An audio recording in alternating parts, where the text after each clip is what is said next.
wondering if the world is on board. What do you think? Well, honestly, Neil, I think everybody has to look at their own opinion. You know, it's sort of like, I remember Rudy Giuliani wrote about bullies in his book. You know, somebody comes up to you and they start poking you in the chest or dropping rockets in your backyard or putting suicide bombers on your bus. Well, eventually you're going to respond, and you have to send them a message. And that message is, we're not going to tolerate it, and we're not going to back down, and you've got to go. So, you know, and I think world leaders have to step up to the plate as well, whether it's Russia, whether it's France, and some of the others that sort of sit in the background and watch this like a circus charade. They've got to get involved and help the people that are trying to create democracies and live in freedom. All right. Bernie Kerik, good seeing you again. Thank you very much. Bernard Kerik.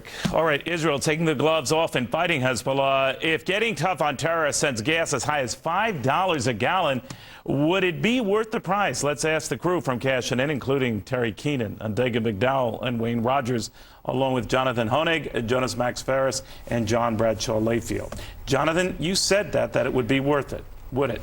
Yeah, and of course, Neil. I mean, can you imagine if we didn't get into World War II after they bombed Pearl Harbor because we thought it was going to, hurt the Dow? I mean, you have to retaliate when somebody hurts you. When Israel's, I don't care how high gas goes. Israel's, proper course of action here should be to absolutely level Hezbollah, no mercy, and destroy their will to fight. That's the quickest way to get back to peace and prosperity. Terry? I think it's worth every cent. I mean, there's millions of Europeans paying $5 for gasoline this summer as they head off on their month-long vacations, and it wouldn't cripple our economy. And every cent that we pay extra in gas is going to our enemies right now. I could make a case that we should just raise prices to $5 right now, use that money to find alternatives, and start to have some conservation here. Absolutely. We need to cap gas at a high at $3, $4, $5 to make sure that we wean ourselves off the oil from countries that hate us. And to Jonathan's point, Jonathan, look back at World War II. Our parents and grandparents dealt with rationing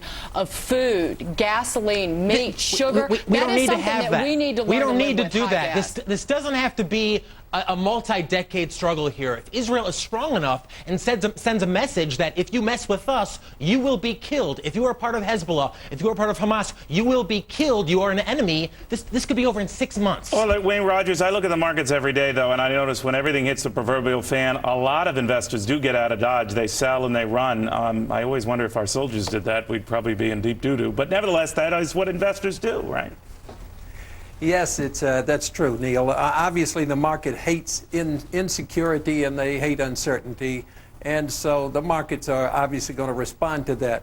But to this point that both Jonathan and Terry make, I agree. I think you have to just sacrifice this if you're going to believe. Listen, Hezbollah, Hamas, and those groups, Islamic Jihad, they're all crazy. These are maniacs. These are people who don't care about, and they have a weapon we don't have. They'll blow themselves up.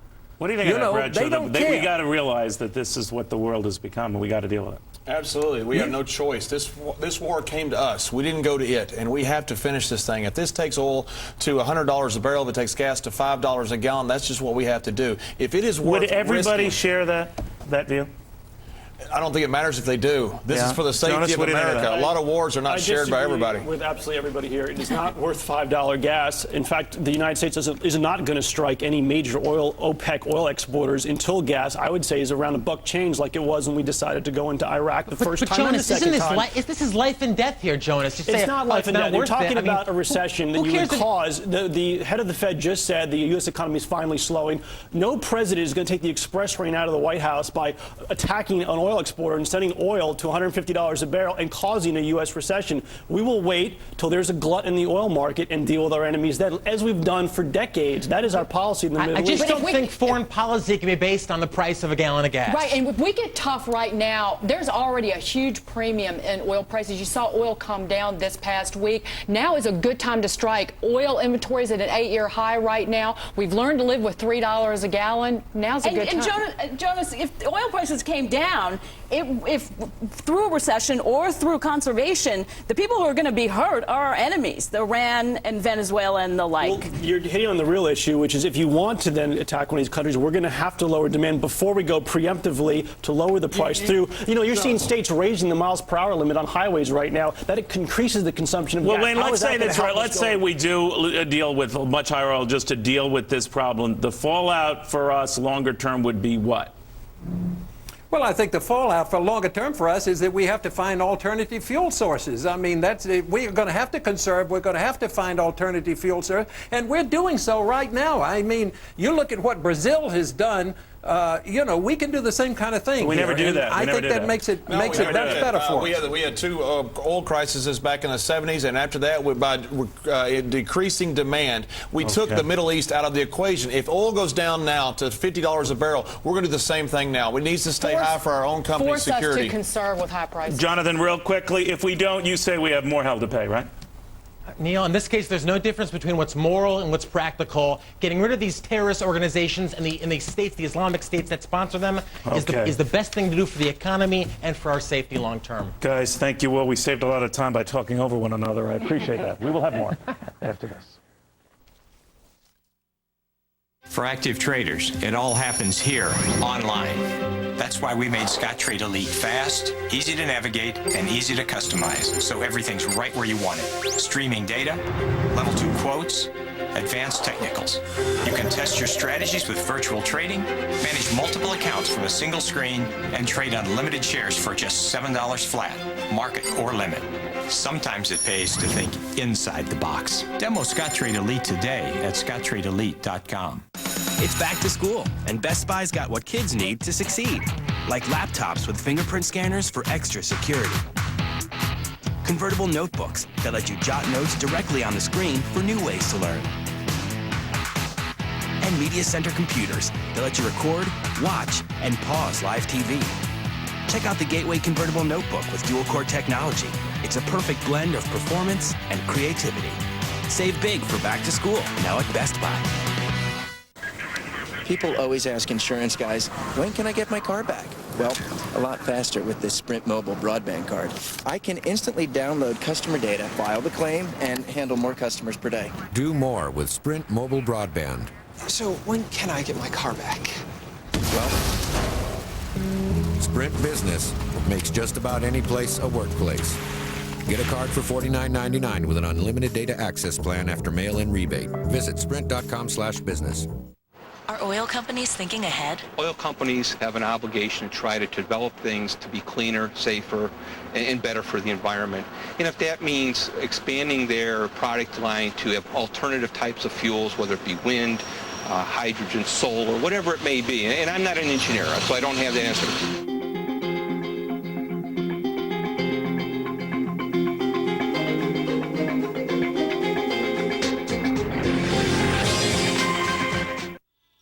All good things in time, my boy.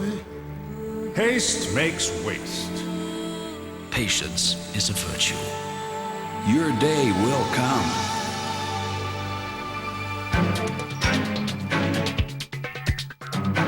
Now, luxurious things can come to those who'd rather not wait. The Acura Certified Pre-Owned Vehicle Program.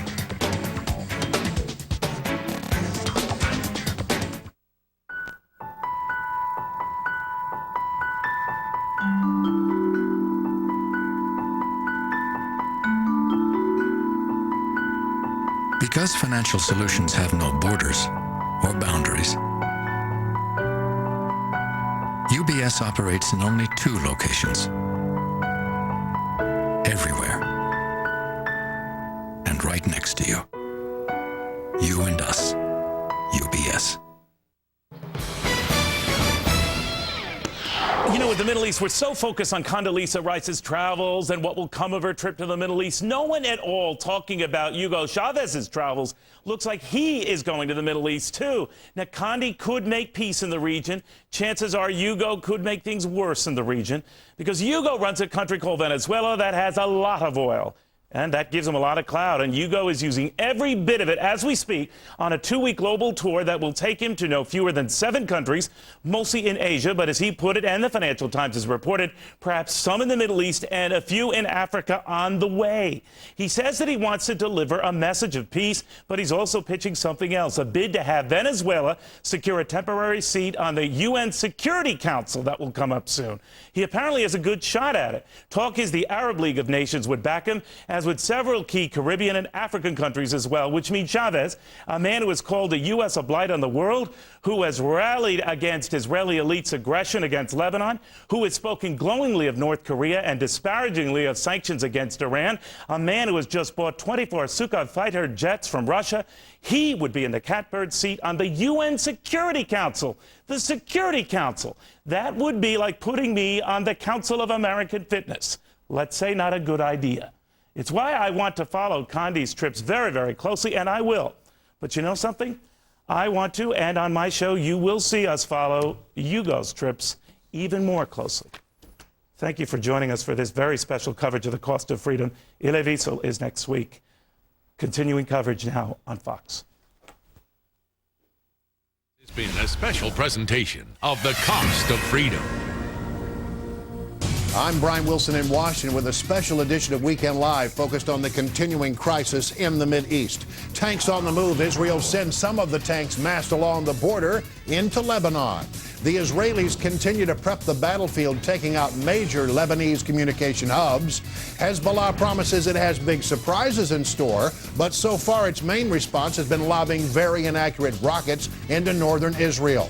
And in the last few minutes, the Associated Press reporting senior Palestinian officials say militants in the Gaza Strip have agreed to stop firing rockets at Israel at midnight Saturday.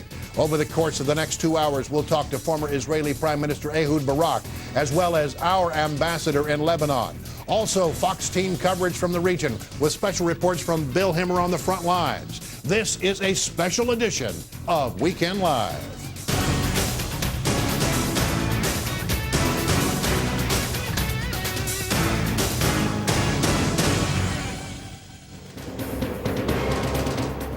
The conflict in the Middle East enters its 11th day with a constant drumbeat of rocket fire from Hezbollah, while Israel knocks Lebanese TV off the air and sends forces across the border as part of what is being called a limited ground incursion. For Fox team coverage of this developing story, we go to David Lee Miller in Gaza, Amy Kellogg in Haifa, where the warning sirens are blaring, Greg Palcut in shell-shocked Beirut. But first, to the Lebanon-Israel border, where Bill Himmer has been filing reports all week. Bill will be joining us several times this hour. Bill, what is the latest? Hey, Brian, good evening. 7 o'clock local time. We're above the town of Metula, the northernmost Israeli town right before you get into southern Lebanon. And there are developments about 15 miles west and south of here along that border. The Israeli Defense Forces, the IDF, now reporting it has taken the town of Maroun el-Ras, and it's also taken a hill that overlooks a town nearby called Bint Jebel. And Maroun el-Ras, the word is that there are 15 bodies of Hezbollah have now been recovered. This contributes to the overall number we were given earlier today that the Israelis are now saying 100 Hezbollah fighters have been killed in the fighting thus far. In addition to that, in that same town, several captured, suspected Hezbollah fighters are now in custody of the Israeli army, now moving in small numbers, but moving into certain parts of southern Lebanon. We have been perched on this hill, Brian, for the better part of today, and we have heard huge booms behind me, several kilometers, several miles into southern Lebanon. The F-15s overhead, the F-16s not stopping on this day 11 of the Middle East crisis happening here on the border of Israel and Lebanon. Also in Kiryat Shmona, for the first time in 11 days, the heaviest barrage of incoming Katyusha rockets fired into Kiryat Shmona right around 9 o'clock local time earlier today, and that was about the time we were getting out of bed, and we were called to an area just across the valley. And as you report so often back there in Washington, and we see it on the ground here, these Katyushas are highly inaccurate. However, today they got very close at least one time. A Katyusha rocket landed here just moments ago. The fire department has already responded off to my right. This is a military storage area, a bit of a maintenance area where they can work on equipment, be it tanks or Humvees or whatnot. Across the way here, you can see a field We're getting reports that another rocket landed in this field over here, and there's a little bit of smoke off to my left, but several hundred yards away. If it is true that the Katyusha rockets are getting more accurate, then this would be a place they would go for. A military installation here used by the Israeli military just off the border here with Lebanon. Blake went out about 6 clicks, and We're well over 20, and throughout the entire area, about 100 Katyushas found in the northern Israel. And Brian, that is a source of frustration for the Israeli military again today. I mentioned those towns to the south and west of here. The idea and the plan the military is saying on behalf of the Israelis, they're saying the objective there is to clear out those towns and then get out. There are no plans and no intentions at this point of occupying any parts in southern Lebanon. In the meantime, there are developments down in Gaza, and so too in the city of Haifa. And for more in the city of Haifa, down to Amy Kellogg now. Amy, good evening down there. I understand we're going to make a quick change, Bill, in our plan. Let's go now to David Lee Miller in Gaza, where there are new developments in the last few moments. A ceasefire has been announced, at least unilaterally, on the part of the Palestinians. David Lee, what can you tell us?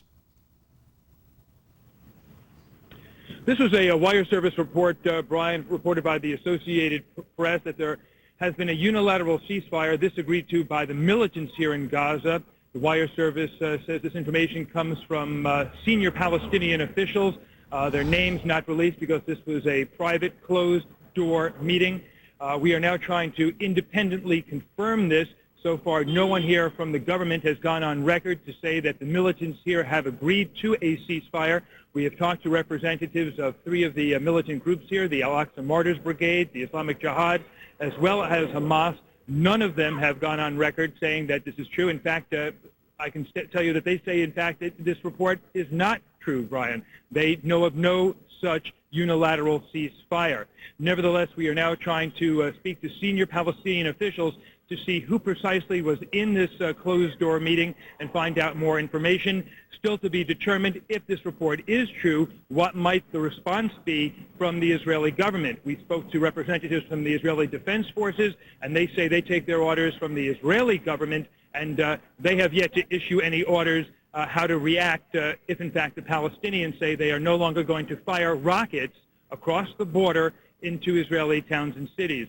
There's been a steady bombardment during the past few months. In fact, a steady bombardment going back for years, with militants here firing rockets across the border, targeting cities such as Sderot and Ashkelon. And lastly, Brian, I should also add very quickly that even if this report is true, still to be resolved is the fate of Corporal Gilad Shalit, the kidnapped Israeli soldier who the Israelis say must be returned. Brian? All right, David Lee Miller in Gaza, where the situation is unclear. Again, this is initial wire report just coming into us that the Palestinians say they will stop firing rockets into Israel. We'll continue to try to get that information confirmed in other ways, but the situation a bit unclear at this moment. Amy Kellogg is monitoring the latest attacks from Haifa, Israel, and she is now with us. Amy, what's the latest from your location? Hi, Brian. Well, I just spoke to an Israeli government spokesman who said what we are experiencing now is the calm before the storm. I'm not sure exactly what that means, Brian, because we've had at least 9 air raid sirens go off here in Haifa today, and we understand that Israel has hit about 150 Lebanese targets in the last 24 hours or so. But basically, we've been quite lucky here in Haifa today. The sirens started wailing first thing this morning, and none of the rockets fired in this direction have made landfall. We also should point out to you, Brian, that the Israeli government is becoming more and more skittish and nervous about what we can report from Haifa, because they don't want Hezbollah to know exactly what has been hit in this very strategic port city. Overall today, Brian, about 80 rockets, 80 Katyushas primarily, fired from Lebanon into northern Israeli towns, as Bill was mentioning, Kiryat Shmona, Safed, Carmiel, and Rosh Pinah as well. One went right through a house. It was a direct hit. Luckily, no one was in that home at the time. I think it's quite a minor miracle that there have been as few fatalities as there have been here, because some of these rockets are quite deadly. That is the latest from Haifa. Back to you, Brian. Amy Kellogg, thank you very much. We're going to go next to Beirut, Lebanon, where Greg Palcutt is standing by live with the very latest there. Hello, Greg. Hey, Brian. It has been a day of rapidly moving developments. Let's try to run them all down for you. It's hard to keep track, but minute by minute, things are changing. First, to the incursions by the Israeli forces into the southern part of this country. We've been talking a lot about one town, Marwan al-Raz, but in fact, in 13 different villages, about 7 minutes ago, the Israelis said everybody had to leave. They got the word that there was a deadline, that the people had to get out of there or else, implying that, in fact, the Israelis could be moving into a series of towns along that Israeli-Lebanese border, just north of the border, within about 2 or 3 miles of that border. To that end, Brian, we have learned that the Israelis have basically tried to seal off that whole southern zone. 12 different roads linking Lebanon with Syria have been knocked out. We've heard of 2 bridges that were knocked out, as well as various other targets in the south and the rest of the country. Now let's talk about the rest of the country and how it relates to the south, and this very interesting new and dramatic development hitting the communications nodes of this country, communications and mass communications. 8 different antennas for television and mobile phone communications have been hit by the Israelis, both in the north and the south. We can tell you, Brian, that to some degree, Lebanese Broadcasting Corporation, Future Television, as well as the television network of the Hezbollah group itself have been disrupted. Also, mobile phone communications have been disrupted, both in the north and in the south. An obvious ploy here by the Israelis to get people get people to lose their track and so they can move ahead. Finally, the displaced people moving fast into this town of Beirut and elsewhere, and the humanitarian supplies finally coming in to this port of Beirut yesterday and today by ship. Now the trick is to get those supplies to the people who need it most. Now I throw back to my colleague, Bill Hemmer, on the border with Lebanon and Israel.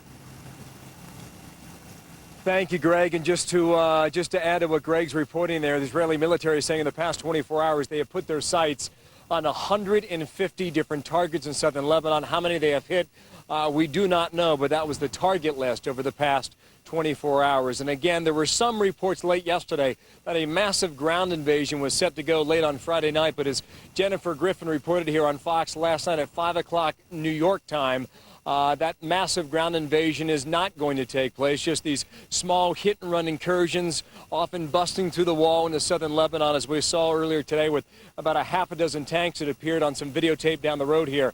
A half a dozen tanks at one point going into some of those South Lebanese towns and clearing out the areas there. And as I mentioned earlier, Brian, the objective here is to clear out and then get out.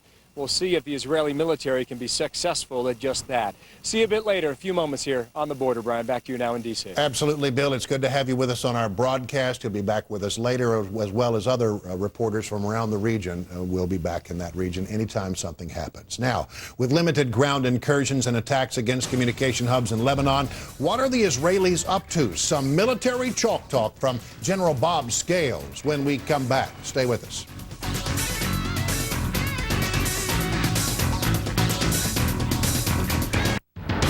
The captioning for this program is brought to you by... New from the makers of Head-On, introducing Activon. Arthritis pain? Activon. Apply directly where it hurts. Activon Arthritis. In stores now. At what point does a car do more than take you from point A to point B? When does it come to life? When does it become your co-conspirator? When does a car become more than just a car? Introducing the all-new 268 horsepower Toyota Camry. It's time to move forward. Tell me, energy companies, tell me what's behind the price of gas. Tell me why world demand for crude oil determines what I pay at the pump. Tell me, how will they be able to drive my kids to school? To school. To work. To work. Tell me. Tell me where my energy will come from. Tell me the truth. Tell me the truth. Tell me how you're investing in this country. Researching alternative fuels. Tell me what you're doing. And what I can do. Tell me more about the future of energy. Ask questions, get answers. from America's oil and natural gas industry. Do you have an adjustable rate mortgage? How much has your monthly payment gone up? Do you have credit card debt? How much are your monthly payments? How much are your car loan payments? How about your home equity loan? How much are your monthly payments? Instead of making all those big payments, get a new low fixed-rate home loan from Ditech.com with one low monthly payment, even if you have a credit problem. We'll also guarantee you the lowest rate and fee. Log on to Ditech.com or call 1-800-71-FIX. Today, it's special live coverage of the Mideast conflict. At 3, Shepard Smith is live from the front lines with the latest. Then at 4, what's Israel's next move? It's an inside look at troop strategy. Plus at 5, how bad could it get? We put the crisis in perspective. Tonight, our powerful primetime team is live with special coverage. First, what the conflict means to our security on Heartland. Then, as the impact is felt around the globe, get political fallout on Hannity and Combs. Plus, it's in-depth coverage and late-breaking reports. Greta's live on the record.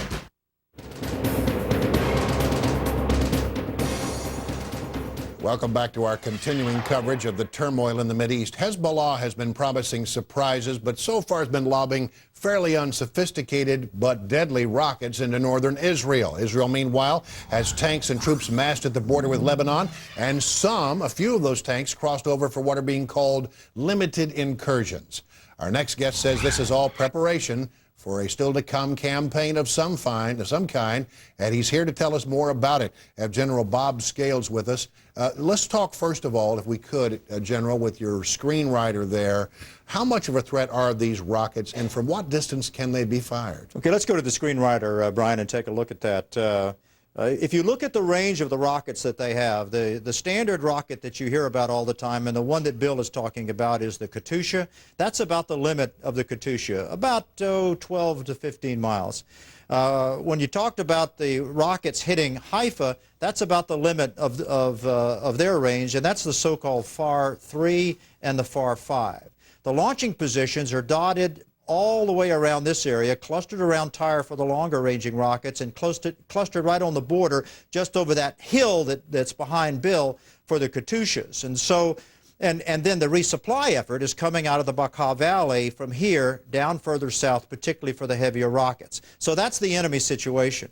Now, if you look over at what the Israelis are trying to do, what they're trying to do, first of all, is interdict the resupply of the heavier rockets from the Bekaa Valley to the Tyre area, interdict the firing positions north of the border, and what you're seeing now, Bill, are these periodic search and clear operations that are going on by the Israelis just over the border. And what they're trying to do there, Bill, is they're trying to clean out the bunkers and the observation posts. Here's what's happening. What's happening is these Katyusha rockets are getting more and more accurate because they're beginning to refine their data. They're beginning to adjust these rockets onto specific Israeli targets. And so what you have to do at this stage is literally blind Hezbollah, take away their observation posts and take away their caches of rockets, so it gets more and more difficult for Hezbollah to continue to launch these Katyushas south of the border. All right, General, now we have to make an acknowledgement here. Israel can basically operate at will anywhere in this region, anytime they want to move. Absolutely. Why are they not doing that then? Well, I think a couple of reasons. Number one,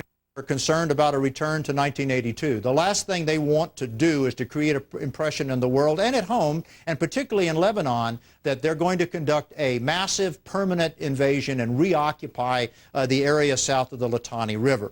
That would be a political and diplomatic disaster. At the same time, they have to hold back the full weight of their military force because they know that the last thing they want is to increase the body count among Lebanese civilians. So it's kind of a balancing act in many ways, Brian. On the one hand, they've got to take out the Katyushas and do it over the next 2 weeks. On the other hand, they have to be very careful not to evoke the ire of the international population by causing too many casualties. And very quickly, your sense of it is that what the Israelis are doing is prepping a zone so that somebody else can come in and take it over. Yeah, I think that's right. They want to create a sort of cordon sanitaire, if you will, that's devoid of caches and observation posts and dense Hezbollah aggregations, so someone else, either the UN or an international force, can fill the void and keep Hezbollah out. General Bob Scales, thank you very much. You bet, Brian. Israeli fighter jets bomb communication towers in Lebanon, but if all goes well, we'll be talking to our top man in Lebanon, U.S. Ambassador Jeffrey Felton, in a short while. We'll ask Ambassador Felton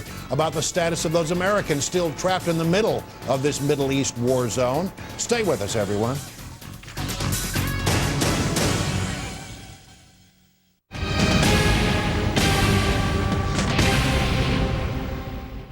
This program is brought to you by Travelers Insurance in Sync.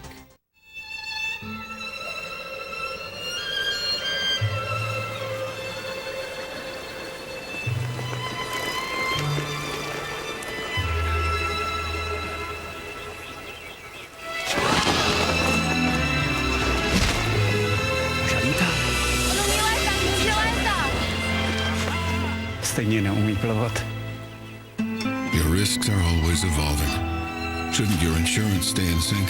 Travelers. Without strong shoulders, who would support them? One A Day wants you to stay strong for them.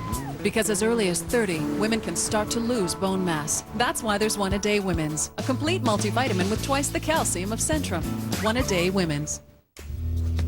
Honesty, privacy, respect, and great rates. That's why people who use eLoan are spreading the word. Those are just some of the revolutionary ways we're changing the lending industry. eLoan, radically simple. It's Christmas in July at Marquee, your casual living store, and we've got gifts for you. Purchase any new spa and receive a gift such as an old world patio set, a pool table, foosball game, or choose to upgrade your spa purchase with custom features. Plus, during Christmas in July, every spa purchase includes a spa cover, a chemical startup kit, and free delivery. Marquee, your casual living store in Tigard and Clackamas, or visit our factory outlet store in Salem on South Commercial. Did you know? Comcast digital cable customers, did you know that you automatically get a library of movies, music, and shows that are ready to watch when you are? And that most of what's available on demand is totally free. To access on demand, go to Channel 1. Then you can explore. And did you know it's near impossible to lick your elbows, but 99% of people try it anyway? Did you know? As the crisis deepens in the Middle East, what is happening to American citizens stuck in the middle of this escalating situation? Joining me now live on the phone from Beirut is Jeffrey Feltman, U.S. Ambassador to Lebanon. Mr. Ambassador, thanks for joining us. First of all, I know you've been working very hard on this issue. Where are we on getting all the Americans out of Lebanon who want to get out of Lebanon? Well, Brian, by the end of today, we'll have something approaching 10,000 Americans that we've moved to safety. We estimate that there are about 25,000 Americans or perhaps more in Lebanon, but this is a demand-driven travel. And we don't know how many of those wish to leave, want us to help them leave, but by the end of today, it'll be approaching 10,000 people that we've been able to move. Give me some sense of what's going on with the humanitarian situation inside Lebanon. The Secretary of State yet said yesterday one of the things she wants to see is humanitarian corridors established within Lebanon, kind of zones where people can go to get help from organizations. Where is that situation now? Well, the Secretary's been very, very active in trying to help establish humanitarian corridors, both between Lebanon and Cyprus, to bring in needed humanitarian goods and supplies, and also within Lebanon. There are, we have a situation where there are foodstuffs and medicines available in Lebanon, and it's a question of how to get them where they're most needed. And this is particularly a problem in the south because, of course, the fighting's been strongest. So the Secretary's been very, very engaged in trying to open up humanitarian corridors to get medicines and food supplies to people in villages in the south. And let me ask you the question about the Lebanese government as it stands. Now, our quibble is not with the democratically elected government of Lebanon. Our quibble is with Hezbollah, and the Secretary made that very clear yesterday. The real question here, though, is when this is all said and done, will the Lebanese government, the elected officials, and the Lebanese army be able to reassert itself in any significant way? Brian, I've lost you. Mr. Ambassador, can you hear me now? Yes, I can. Thank you. I'm sorry. Okay. Can the Lebanese army, can the Lebanese government ever be in a situation where it can reassert itself in this situation? Because after all, our quibble is not with that government, but with Hezbollah. You're right. And in a way, Hezbollah, of course, kidnapped 2 Israeli soldiers.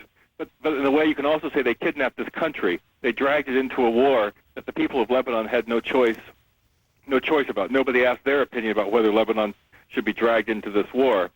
The Prime Minister and the government of Lebanon have issued some very strong statements over the past week since this crisis has begun, committing themselves to asserting the government authority over all of the land of Lebanon. And this is an important development because Hezbollah had established what was essentially a state within a state. Of course, it didn't play by state rules in southern Lebanon. And the government of Lebanon has now said that it intends to assert its authority over all of the state of Lebanon. This is a very, very positive development. It has to be translated into action, of course. Do you think the Lebanese army wants to get involved in any kind of skirmish with Israeli forces? I'm sure it's a very difficult situation for the Lebanese army because no one wants to see a country invaded. But at this point, the fighting has been between Hezbollah guerrillas and the Israeli armed forces, the Israeli defense forces, and that's what I certainly expect we're going to see over the next few days. All right, Mr. Ambassador, thank you very much for the work that you're doing there. We greatly appreciate you joining us here on Weekend Live. This is a Fox News alert. There are new developments in the region. As we mentioned before, there have been some reports, wire reports, that a ceasefire may be in place down in Gaza. David Lee Miller is standing by with details, new details that we have just learned. David, what can you tell me? Brian, we now have a little more information about this report of a unilateral ceasefire. Apparently, there was a meeting that took place between the Palestinian Prime Minister Haniyeh and the Palestinian President Mahmoud Abbas, and they reached a diplomatic agreement to call for the militants to stop firing rockets into Israel. Now, we have contacted a number of the militant organizations here in Gaza, Hamas, Islamic Jihad, and the Al-Aqsa Martyrs Brigade, and they all deny any agreement taking place. They know of no such agreement taking place. The agreement, according to a high-placed source here in the Palestinian government between the president and the prime minister, says that this unilateral ceasefire is going to take effect at midnight. That's in about 5.5 hours local time. So it is possible on the ground that this is yet to filter down to the militants themselves, but this is far different than the original wire service report that broke about half an hour ago, saying that the militants had agreed to a ceasefire. At this time, they say that is simply untrue.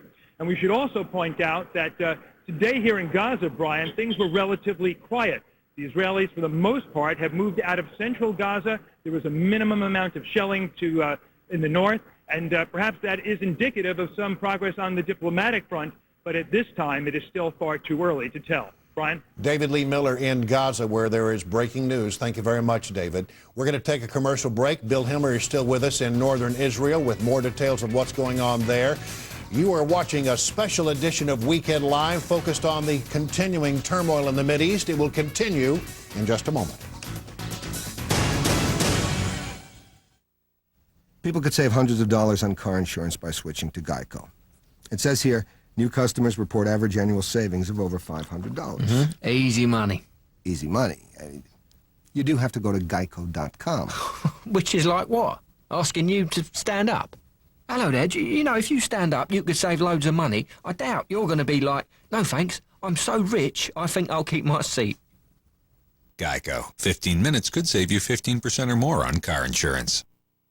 Hi, Richard Tallheimer here to share with you reason number 4, Ionic Breeze is the most popular air purifier in America. It may really help you feel better during allergy season. It traps dust, pollen, pet dander, and now it has Ozone Guard to turn ozone into pure oxygen. I get hundreds of letters from people telling me how much better they feel with an Ionic Breeze. So please, let me send you an Ionic Breeze for your own 2-month home trial. I'll pay the shipping. If you don't feel better and sleep better, call me for a complete refund. I'll pay the shipping back. You have everything to gain and nothing to lose. We all deserve to breathe fresh, clean air, especially in our homes. With the Sharper Image Clean Air Now campaign, you can. For the very first time, America's most trusted brand of air purifier is offering an additional Ionic Breeze Quadra for free. The Ionic Breeze charges incoming air, so pollen, dust, dander, and other irritants attach to the collection grid. Then air passes through the new Ozone Guard grill coated with Premier Catalyst coating, recognized by the EPA as a newer way to reduce air pollution because it helps convert smog and ozone into pure oxygen.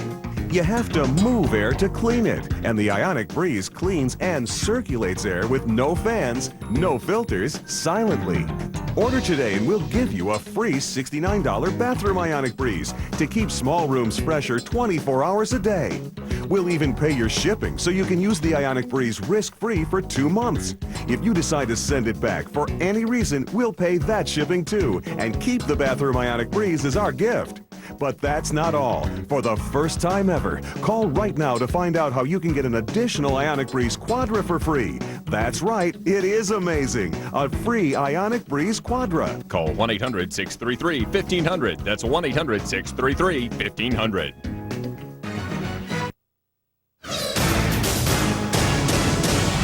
Today's headlines, a quick update on where we are this morning in the Mideast. Some Israeli tanks rolled into Lebanon this morning, taking control of the village of Maroun al-Ras and engaging Hezbollah militants in gunfire. The village is believed to be a launching point for rocket attacks on northern Israel, including those on the city of Nazareth. Israeli airstrikes earlier in the day knocked out communications towers. A UN official says between 300 to 500 Israeli troops have staged along the western and southern Lebanese borders, and that includes as many as 30 tanks. There was more violence today in Iraq after a one-day calm. 7 Shiite workers were gunned down in a religiously mixed area of West Baghdad. The drive-by shootings occurred in a neighborhood near the Baghdad airport. Also today, 2 rockets exploded in the heavily guarded Green Zone, but no injuries were reported. Yesterday, a ban on private vehicles kept violence down a bit following one of the deadliest weeks of the year in the Iraqi capital. Closer to home, a deadly heat wave swept across the U.S. this week, claiming at least 29 lives. Power outages in New York City left thousands baking in the intense heat, while heavy thunderstorms in St. Louis knocked out power to hundreds of thousands of residents and sent National Guard members searching for those who needed help. Authorities say the hardest hit have been, of course, the elderly. And in Memphis, a grocery store worker is facing 9 counts of attempted murder after allegedly attacking several co-workers with knives. Police say the 21-year-old meat department employee seriously injured 5 people. One of the victims is said to be in critical condition. A worker at a nearby store pulled a gun from his pickup truck and subdued the alleged attacker. Police say a work dispute apparently set the man off. At least 19 people are dead after a magnitude 5.1 earthquake rocked southwestern China. Over 106 people were injured in the quake and some 1,400 homes destroyed. Several hundred joined in a rescue effort. Local authorities sent money, 500 tents, and 500 blankets into the affected areas. The French foreign minister came out today calling for an immediate ceasefire between Israel and Hezbollah. He even suggested that an exchange of prisoners could be one way to bring an end to the crisis. That is a move that Israel has repeatedly rejected. And those comments come just one day after Secretary of State Condoleezza Rice ruled out the possibility of a quick ceasefire. Rice is headed to the region tomorrow after a meeting with President Bush and Saudi officials over at the White House. And for the moment, the president is at his ranch in Texas, and that's where we find our Greg Kelly. Hello, Greg. Hi, Brian. President Bush is monitoring the strife overseas from the tranquility of his ranch near Crawford, Texas. We are told that the president will be spending some time outdoors, which most likely includes one of his favorite activities, which is bike riding. But he has been monitoring events overseas, receiving briefings. He's been on the phone with world leaders, including the Prime Minister of Turkey. The two men discussed the humanitarian complications and crisis, really, that is emerging out of Lebanon and the situation there. The president, meanwhile, in his radio address, pointed to Syria and Iran as 2 of the main culprits, not only in this crisis, but in broader Middle East strife. Syria has been a primary sponsor of Hezbollah, and it has helped provide Hezbollah with shipments of Iranian-made weapons. Iran's regime has also repeatedly defied the international community with its ambition for nuclear weapons and aid to terrorist groups. Their actions threaten the entire Middle East and stand in the way of resolving the current crisis and bringing lasting peace to this troubled region. And tomorrow, as you mentioned, President Bush will be meeting with Condoleezza Rice back at the White House, along with top Saudi officials, about her upcoming trip, which will take her to Rome, the West Bank, and Israel. She'll be meeting with top leaders from all sides here. However, she will not be engaging anyone from Hezbollah or Syria, and she will not be visiting an Arab country. One of the reasons many of the Arab leaders are concerned about hosting an American at this point, a top-level American like Condoleezza Rice, before a ceasefire has been brokered. A difference here, the Arab world, much of it would like to see an immediate ceasefire. Condoleezza Rice yesterday emphasizing that a ceasefire really can only be meaningful if Hezbollah is disarmed first, and also if Lebanon can reassert control, the Lebanese government can reassert control over its country. So once again, that meeting at the White House tomorrow, relatively quiet here in the Western White House. Back to you, Brian. Greg Kelly on the job in Crawford. This is a Fox News alert. You are looking at new video just in from the aftermath of a rocket attack in Nahariya, Israel. These pictures show what is going on in northern Israel right now.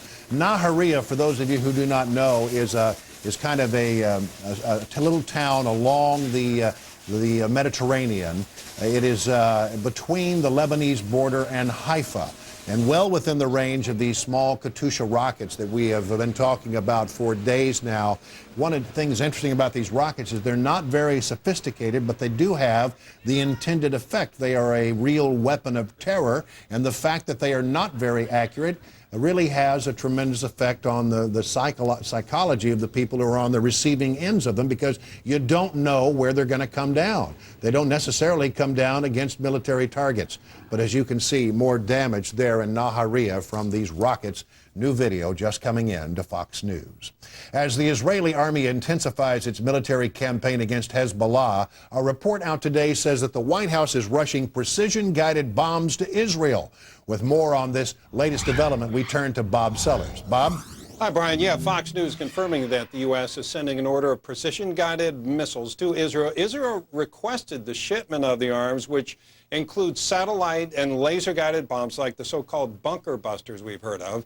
The high-tech missiles would help reach those deeply embedded Hezbollah installations, which open up to fire rockets like the ones we just saw moments ago, and then close huge concrete covers. It's important that the Israelis be able to get in there with whatever kind of munitions is required to knock out some of those bunkers, certainly many deep ones, to get into some of those ammunition complexes and to hit some of the command and control sites that Hezbollah has there. It will first have an initial blast that pushes it deep, and then it will have a secondary and in some cases a tertiary blast depending upon the nature of the target. Well, the other reason for the new precision missiles is Israel's desire to minimize casualties of Lebanese civilians. The Israeli deal to buy those arms was actually approved last year, but the go-ahead for delivery may expose the Bush administration now to critics who say the U.S. is taking sides even as Secretary of State Rice plays peacemaker. But supporters say there's no doubt the U.S. supports Israel and opposes Hezbollah. We've always been a supporter and a supplier of military equipment to Israel. We always will be, but in this particular case, it's even more important because of the threat not only that Hezbollah poses to the Israelis, but certainly because of the threat Hezbollah poses to us, the United States, and our other friends around the world. Now, we've mentioned this before. Secretary Rice will leave for the Middle East tomorrow, and she will meet, in fact, with Israeli and European and Arab leaders while she is over there. Brian, back to you. Bob Sellers, thank you very much. We have this just in to us from according to the Associated Press. Remember, some of this turns out oftentimes to be bluff and bluster and not real fact, but at least initially Hezbollah has claimed that its guerrillas destroyed 3 Israeli tanks and caused casualties among the terrorists during this Maroun el-Ras incursion we've been talking about today. Initial report, it is a claim of Hezbollah. We'll continue to try to firm up that information. Joining me with today's reaction to the events of going on and to preview Secretary Rice's mission to the Mideast, Pulitzer Prize-winning syndicated columnist, Fox News contributor, all-around good guy. Charles Krauthammer is here with us right now. Interesting, we've been talking, Bob Sellers just a moment ago, about this attempt by the United States to try to rush in some weapons to resupply the Israeli stockpiles. Not noted very often in all this is that apparently just a few days ago, the United States announced a $6 billion sale of weaponry to the Saudis. It would seem to me that might be a way to kind of curtail the criticism they're likely to get in the Arab world. We have tried to do that in the past. We are the main supplier to Egypt, to Saudi Arabia, to Jordan, to our allies in the region.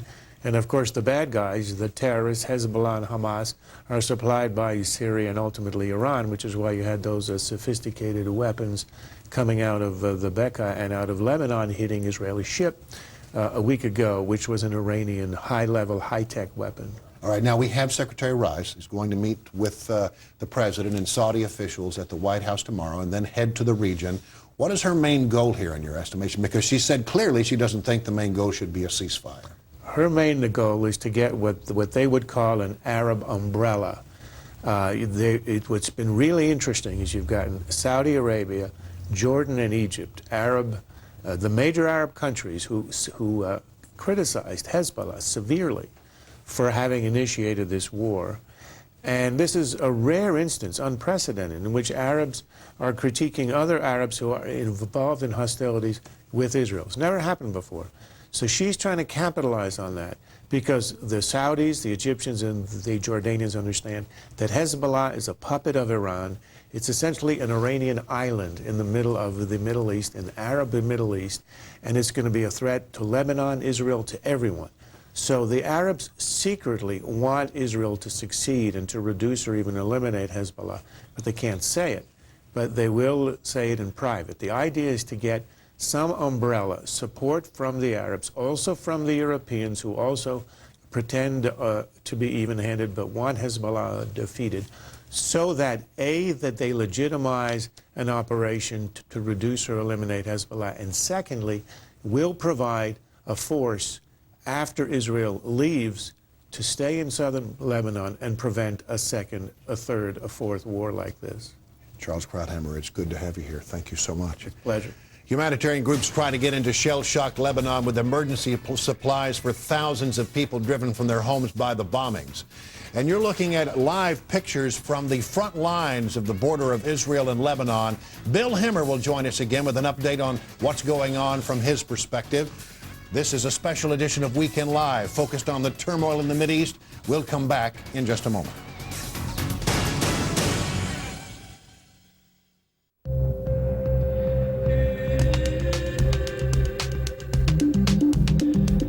For design to be truly inspired, it must be more than just artful. It must perform beautifully too.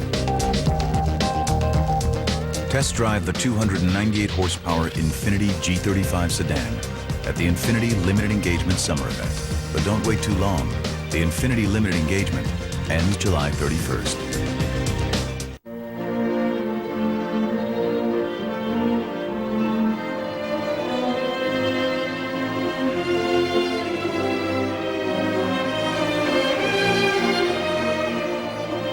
Isn't freedom a wonderful thing? I'm Lou Gentine of Sargento Cheese. And our Sargento Deli Slices make it easy for you to enjoy the authentic flavors of sliced deli cheese without standing in line at the deli. Sargento, our family's passion is cheese. Head on, apply directly to the forehead. Head on, apply directly to the forehead. Head on, apply directly to the forehead. Head on is available without a prescription at retailers nationwide. New from the makers of Head On, introducing Activon. Back pain, Activon. Apply directly where it hurts. Activon Backache. In stores now. Freedom from hemorrhoids? Freedom Hemorrhoid Cream. Freedom from hemorrhoids? Freedom Hemorrhoid Cream. Freedom from hemorrhoids? Freedom Hemorrhoid Cream. Available at CVS and Rite Aid. What's more important than your family? Your business? Your retirement? Nothing's more important. That's why you need Trusted Choice, independent insurance agents who can help you protect what matters most. Trusted Choice agents are in every community and can offer you customized policies through a choice of insurance companies. You know what's important. To find a Trusted Choice agent near you, visit trustedchoice.com.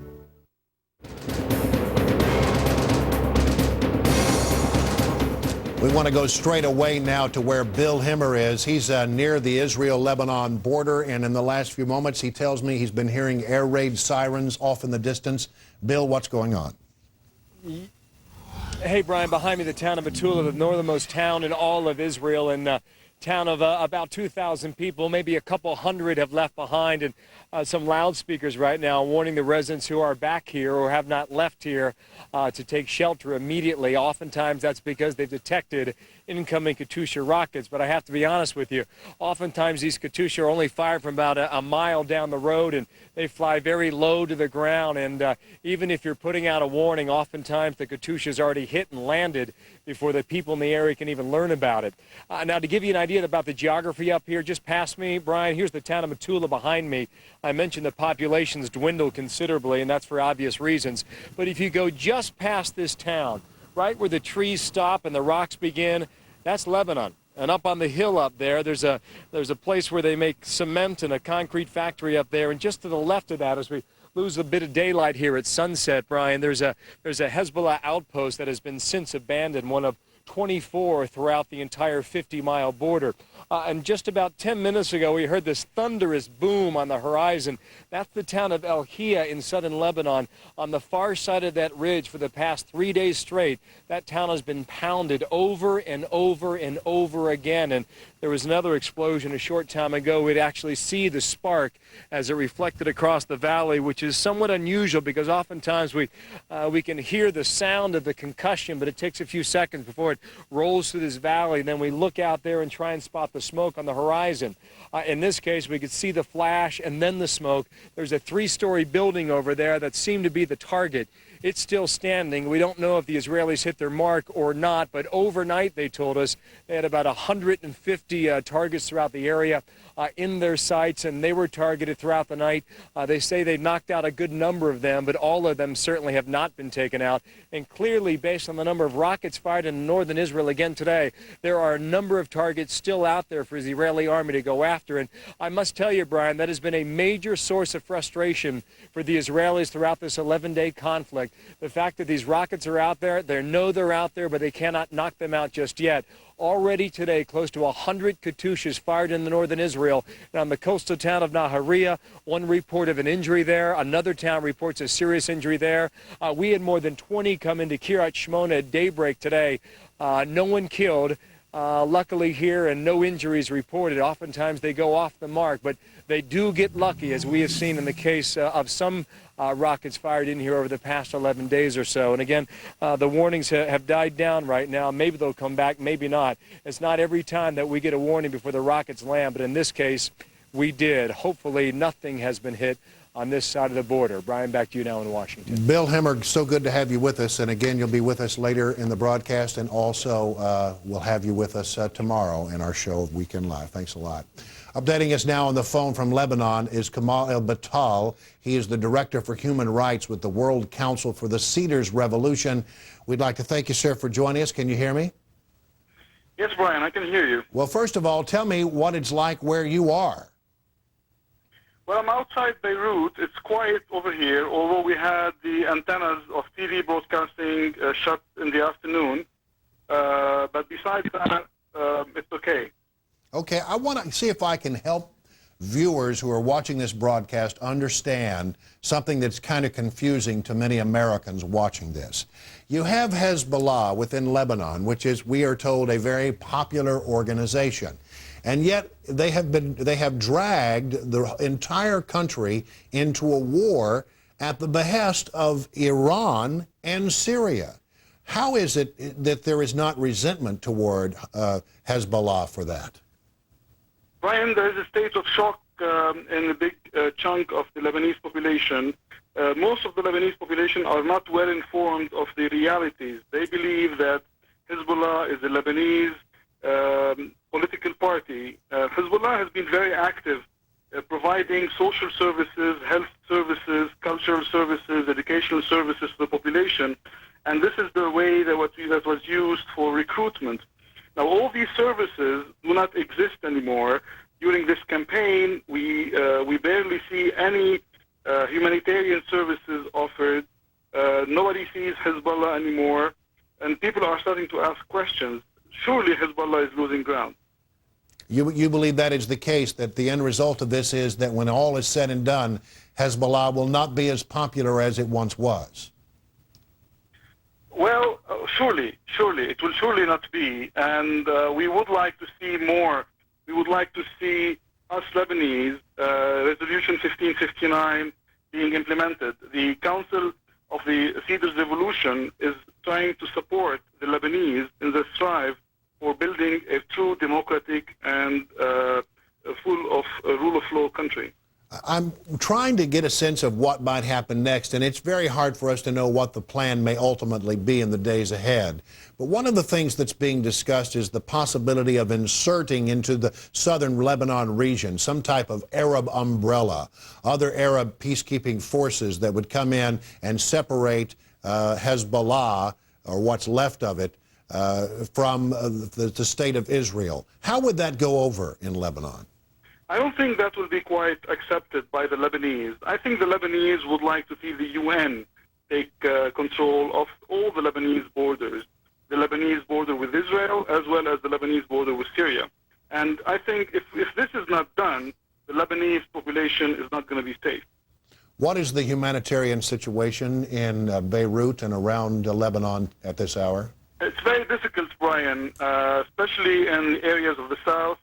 We have many families who were stubborn and who stayed in their villages despite repeated advice to leave their homes. We have received lots of phone calls for requesting last-minute movement towards the north. We know that the Red Cross is helping a lot. The International Red Cross is helping a lot. Right. Lots of local NGOs are helping as well. All right, we have to go. Thank you very much. As we go to commercial break, you're looking at live pictures from Tyre, where there are attacks going on right now. One would assume Israeli attacks against the Lebanese city of Tyre. We're going to take a commercial break. We're going to reset, bring you up to date on what's going on in this Mideast conflict. Back in a moment.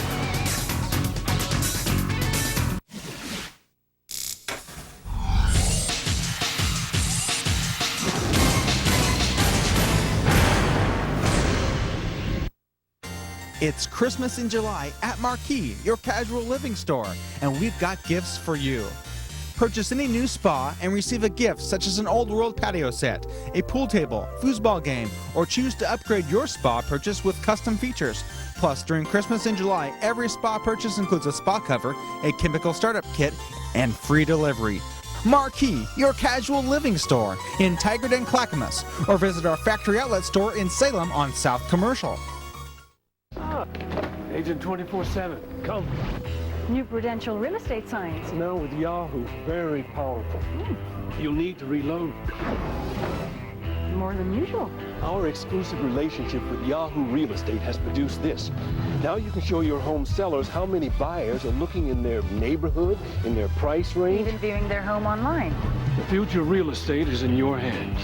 Prudential Real Estate and Yahoo together. The future of real estate now. Hicks.com helps people find the car they want at a dealer near them. How do we improve that user experience? Include a vanity mirror so people can get an idea of how they look in their new car. Give them a free V-Hicks comb, too. And your idea? V-Hicks TV. Not just web pages, cool video test drives powered by Wheels TV. Cool video test drives, now at vhicks.com. Just click Autos on Comcast.net. Hit movies you can order on demand, and look what you can order right now. Why am I being investigated? Why am I being investigated? See George Clooney's Academy Award-winning performance. Hey! Syriana, now on demand. They're like people or something living in those hills. The lucky ones die first. Order The Hills Have Eyes on demand. Hit movies without the trip to the video store. On demand with Comcast Digital Cable. Want to go back to these live pictures that are coming to us from Tyre, Lebanon. You can see smoke and fire in the distance. There has been some type of attack in this town, which is in southern Lebanon, very much near an area of interest for the Israeli military. We are not clear whether this was a rocket attack or if aircraft caused what you are seeing there in your screen, but we do know that the attacks continue against some positions inside of Lebanon, and the Israeli military, as we have said earlier in the day, has made some minor incursions, not a full-fledged ground invasion, but certainly have sent tanks across the border into Lebanon in an attempt to root out pockets of Hezbollah. We'll try to get more information about these pictures as we can get them. In the meantime, I want to move on to our next guest. In our attempt to be fair and balanced, we thought it would be important to see how this conflict is being perceived from the Arab perspective. Again, joining me now is Osama Sablani, the publisher of Arab American News. He joins us from Detroit, Michigan, where there is a very large Arab population. It's good to have you with us, Mr. Sablani. As you see these pictures of the explosions going on in Tyre, I know that you were born and raised in Beirut, according to your resume. What goes through your mind when you see these pictures? Oh, we have been seeing these pictures for the last 11 days, you know, especially coming from the suburbs of Beirut and from the, as far as northeast as the border of Syria. So we have seen those for the last 11 years. I am very concerned, like the rest of the Lebanese Americans and the Arab Americans around the world, and even Lebanese inside Lebanon, about the escalation of the conflict. Do you support Hamas? Do I support Hamas? Yes. Let me tell you who I support. I'm sorry. Do you support Hezbollah? Excuse me. I support the right of people to defend themselves. Hezbollah is defending Lebanon right now, and of course I support the right for people to defend themselves against aggression. Well, let me ask you this, because we in America, we look at this and we see Hezbollah dragging the country of Lebanon into a conflict with Israel by taking these two soldiers. And some people wonder if they're not acting more as puppets of Iran and Syria than in acting in the best interest of the government of Lebanon. And how, what do you say? And how is this analysis, where did this analysis come from, Brian? Well, you know, if we have to look at 3 weeks ago, your probably analysis is correct. 3 weeks ago, you know, Hezbollah attacked an Israeli military post, killed and detained the 2 Israeli soldiers. This is a military operation. There is a status of war in here. Now, if you wanted to go to that extent of who started 2 weeks ago, yes, Hezbollah started it. But don't we have to look a little bit beyond the 2 weeks? Like 3 months ago, 2 months ago, what the Israelis done, they killed 2 leaders in Sidon, 60 kilometers inside Lebanon.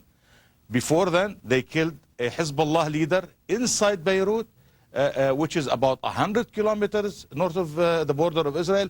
I mean, if we have to look much farther and much back, you know, backward, we will see that the Israelis who are wreaking havoc in the Middle East, they are terrorizing the civilians, they are killing children.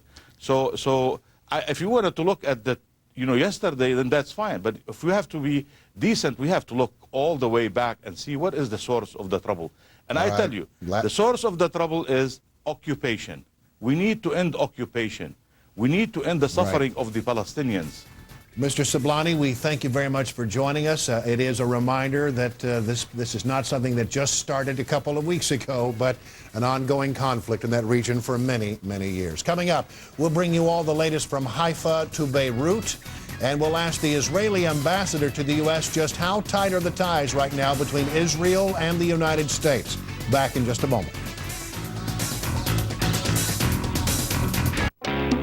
Announcing the Subaru all-wheel deal model year clearance. There's never been a better time to buy the Subaru Outback and Forester. Right now, get an Outback 2.5i with amazing 0% APR financing and $2,000 cash back. The all-wheel drive Outback and Forester. Both are great alternatives to gas-guzzling SUVs, and they have a 5-star crash test rating. Every day is a winding road. Hurry with 0% financing and $2,000 cash back. Supplies won't last. Women, at last, a breakthrough to heighten your sexual intimacy. Introducing Zestra for Women. Zestra is the all-natural way for women to heighten their sexual arousal and enhance their intimacy. It's not a drug and contains no hormones. It's a patented blend of all-natural botanical oils clinically proven to heighten sexual arousal and pleasure in women. Arouse your sexuality with Zestra for you and your relationship. Also available at a pharmacy near you. Red Lobster's bringing you something new. Seafood dishes inspired from around the country. Like tropical Maui Luau shrimp and salmon inspired from the Hawaiian Islands. Bold and sweet southern honey barbecue shrimp and chicken. And our New England lobster and shrimp. Tender lobster paired with both grilled and creamy garlic shrimp. It's seafood like you've never tasted, but it's only here for a limited time. Only at Red Lobster.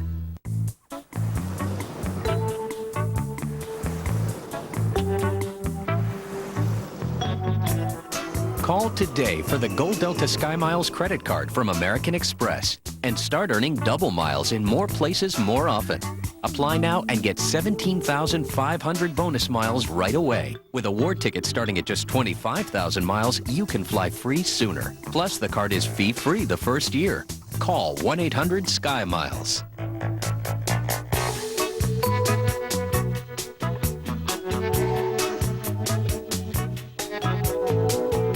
Call now for the Gold Delta Sky Miles credit card and earn 2 miles for every eligible dollar you spend for even faster travel awards on Delta and 18 airline partners. Take advantage of this great offer today and get 17,500 miles closer to a free trip. Plus, enjoy the card fee-free the first year. Call 1-800-SKY-MILES now. I'm Brian Wilson, straight ahead on Weekend Live. Israeli tanks crossed the border with Lebanon to battle Hezbollah in what's being described as a limited incursion. Strategic strikes. Israel takes out transmission towers, knocking TV stations off the air, cutting some phone communications in the region. Can there be diplomacy amid the destruction? Condoleezza Rice prepares for a mission to the Mideast. It's all coming up right here on Weekend Live.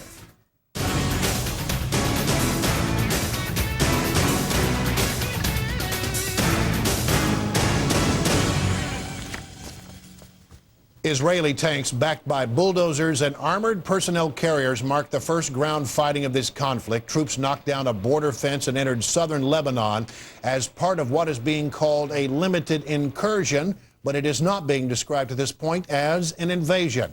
For Fox team coverage of this developing story, we go to David Lee Miller in Gaza, Greg Palcott in Beirut, but we're going to start with Bill Himmer, who's at the Israeli-Lebanese border in northern Israel. Bill?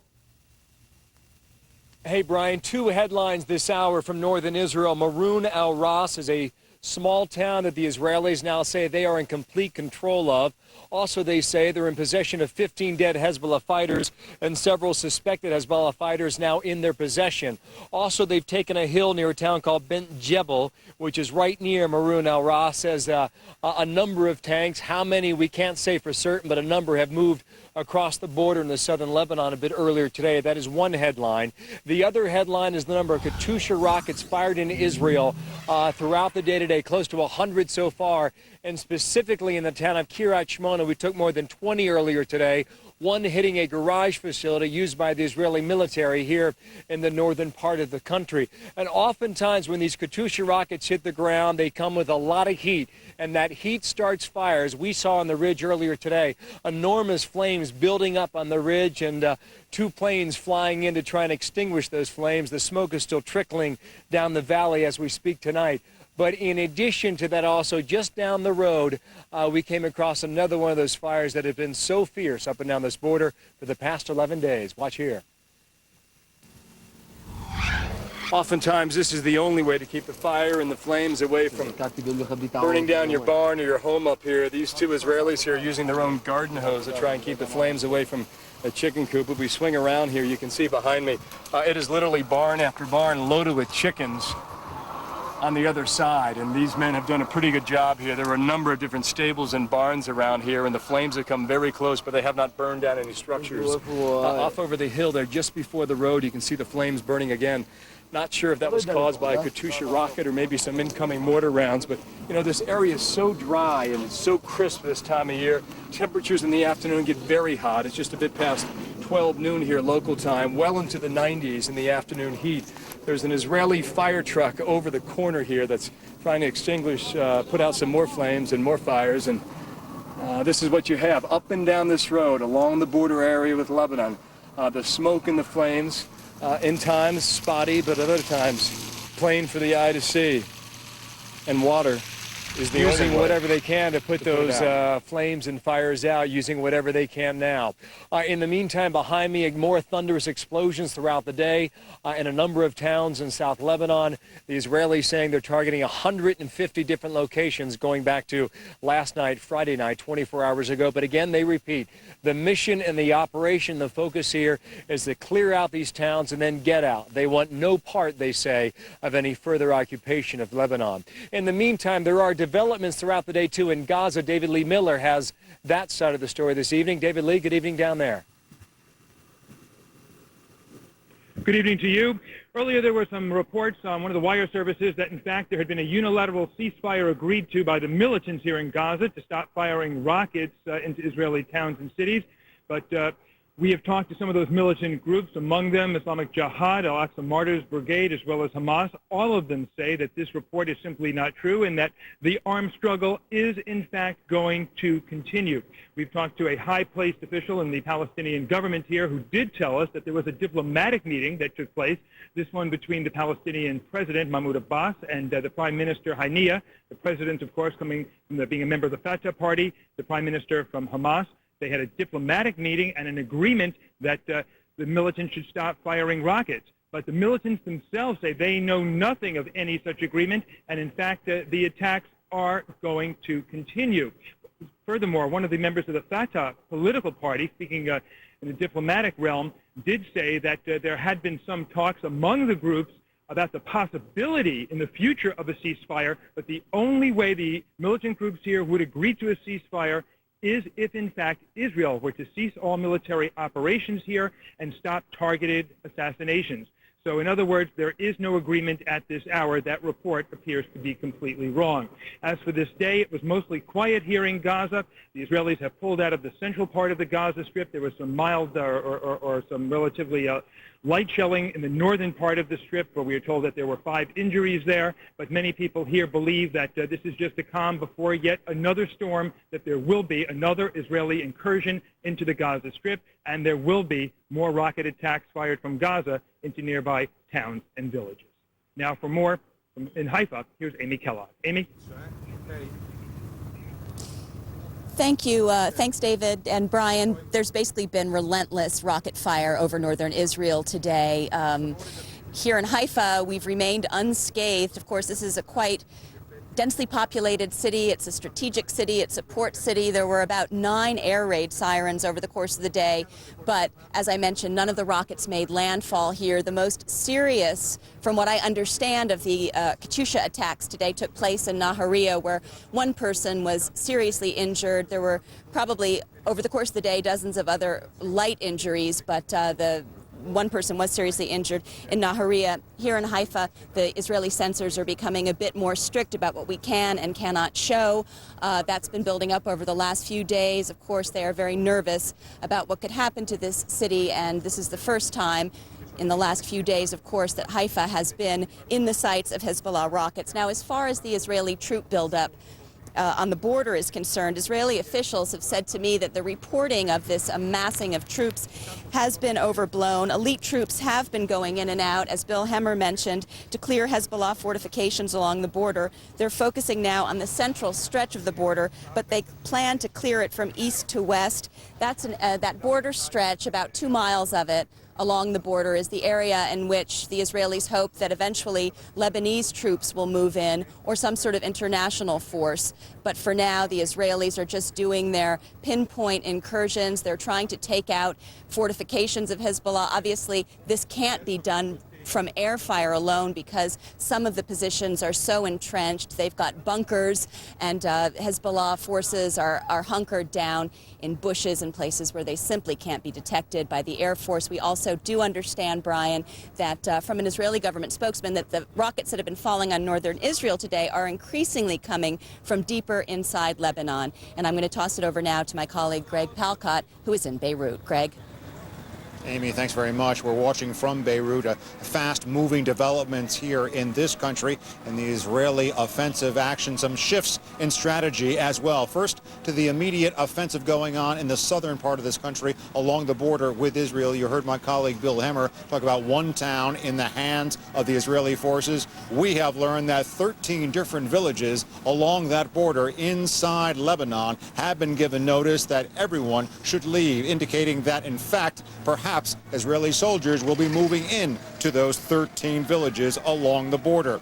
We've also learned of an effort to isolate the whole area. This is really the Hezbollah heartland down there in southern Lebanon. 12 different roads linking that area with Syria have been hit, and we've learned of 2 bridges which have been knocked out, all part of that 150 targets which have been hit nationwide, including 8 communication antenna all around this country. That includes TV and mobile phone service, both in the northern and southern parts of this country. Reception, both television and phone service, at least disrupted, including the Hezbollah TV channel, Al-Mansar, and also the Lebanese channel LBC, which has been carrying some very detailed live coverage of the Israeli action.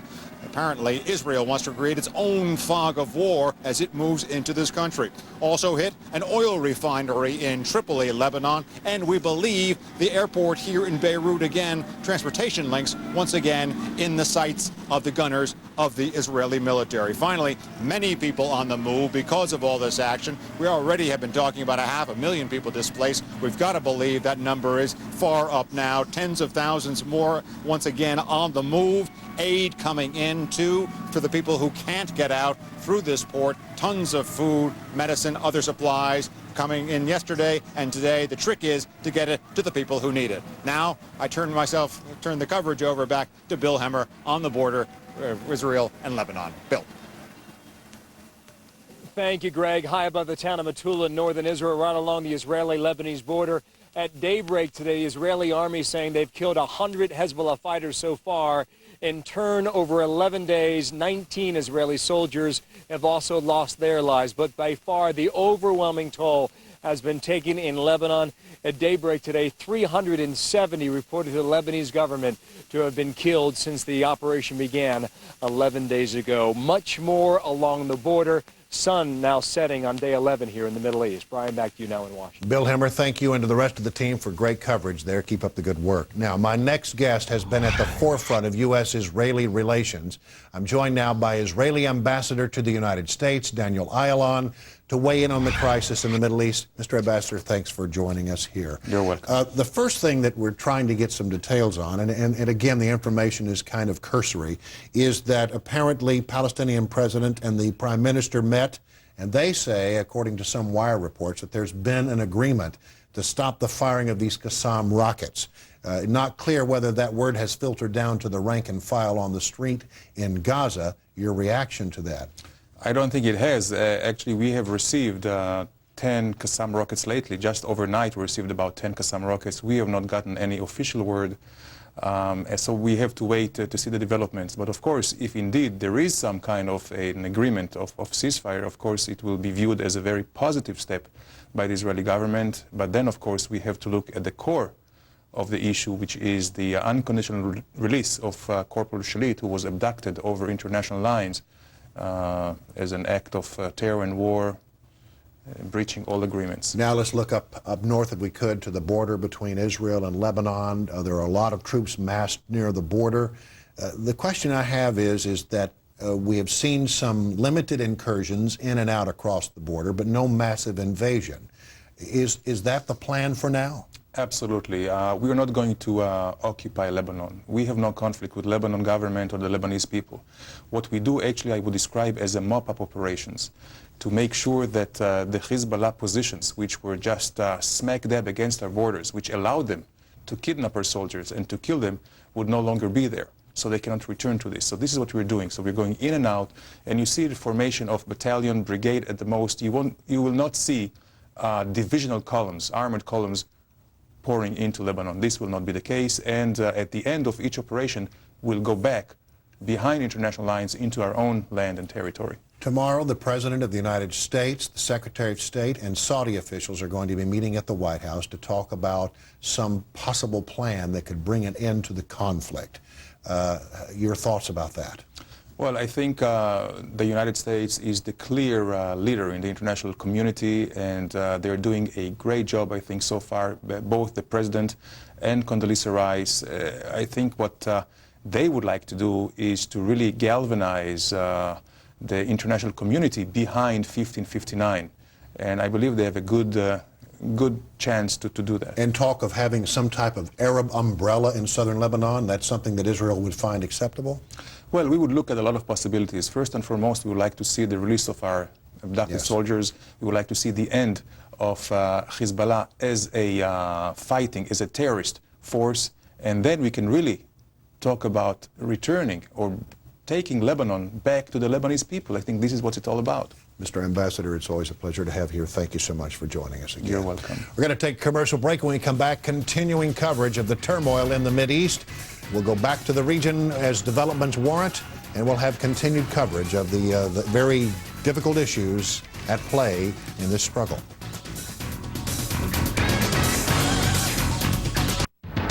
The captioning for this program is brought to you by...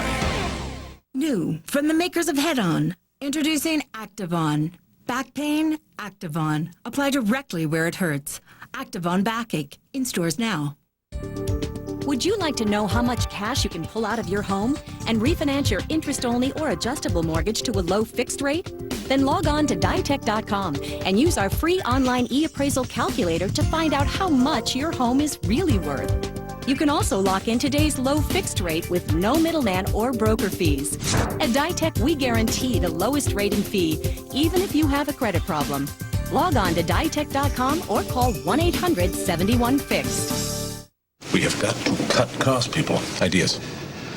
We could open an account on FedEx.com, save 15% on online express shipping. Okay, how about this? We open an account on FedEx.com, we save 15% on online express shipping. That is wonderful. You just said the same thing I said, only you did this. No, I did this. Makes all the difference. Bingo. That's good. Right on the nose. One size doesn't fit all. That's why Dish Network offers something for everybody. So whether you're a parent wanting good, clean programming for the whole family, or want a package of America's top channels, or want to experience America's largest high-definition lineup, Dish Network has packages starting at just $19.99 a month. So whether you want a little or a lot, you can pick the one that's right for you. Pick your package, pick your price. Call today and pick your premium, too. Pick HBO, Showtime, Starz, or Cinemax free for 3 months. Dish Network, more choices for you. Better TV for all.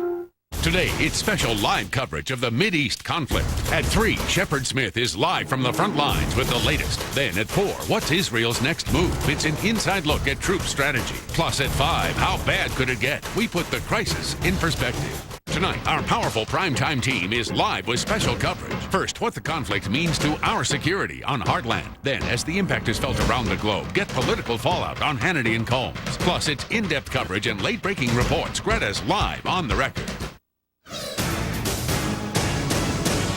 Israeli tanks entering Lebanon, rumbling toward Maroun al-Ras. The average price for a gallon of gas, meanwhile, here in the United States, the average is $2.99. I paid $3.17 for regular this morning. Couldn't even get premium or mid-grade. Is there a connection between the two? For thoughts on this, we thought we would turn to Fox News business contributor Patricia Powell.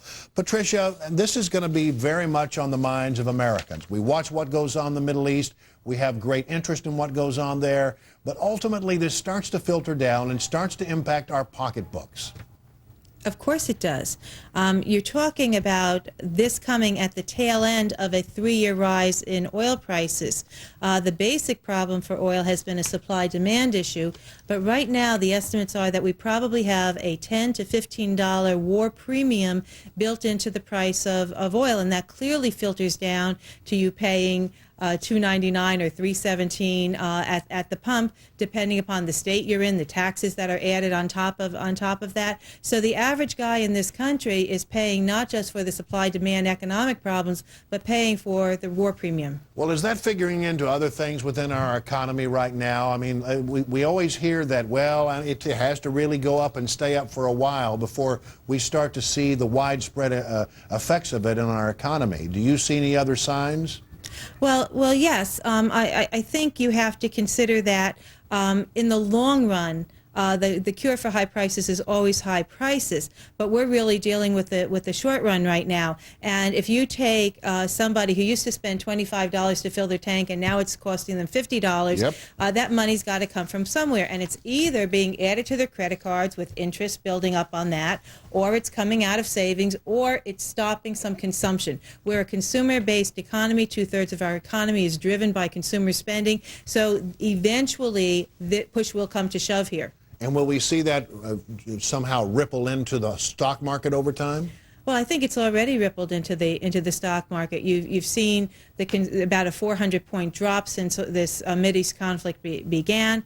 I think you see concern, and you know, when you tell an investor, well, how is that going to affect, or ask an investor, how is that going to affect McDonald's earnings or Microsoft's earnings, and there's no answer. You can see that this drop really is, the decline is based upon the fear that war always creates a certain amount of uncertainty. Right now, both Lebanon and Israel are not factors in the oil economy. All right. But if this trips over into Iran, if you suddenly find the shipping lanes are being affected, if you pull Iran out, if there's a problem and Iran decides not to pump oil or to distribute it, you could have a super spike, which could make it much, much worse, and we could long for the days of $3 a gallon gasoline. We got to go, Patricia. We're going to go back to Bill Hemmer in Israel in just a bit. Stay with us, everyone.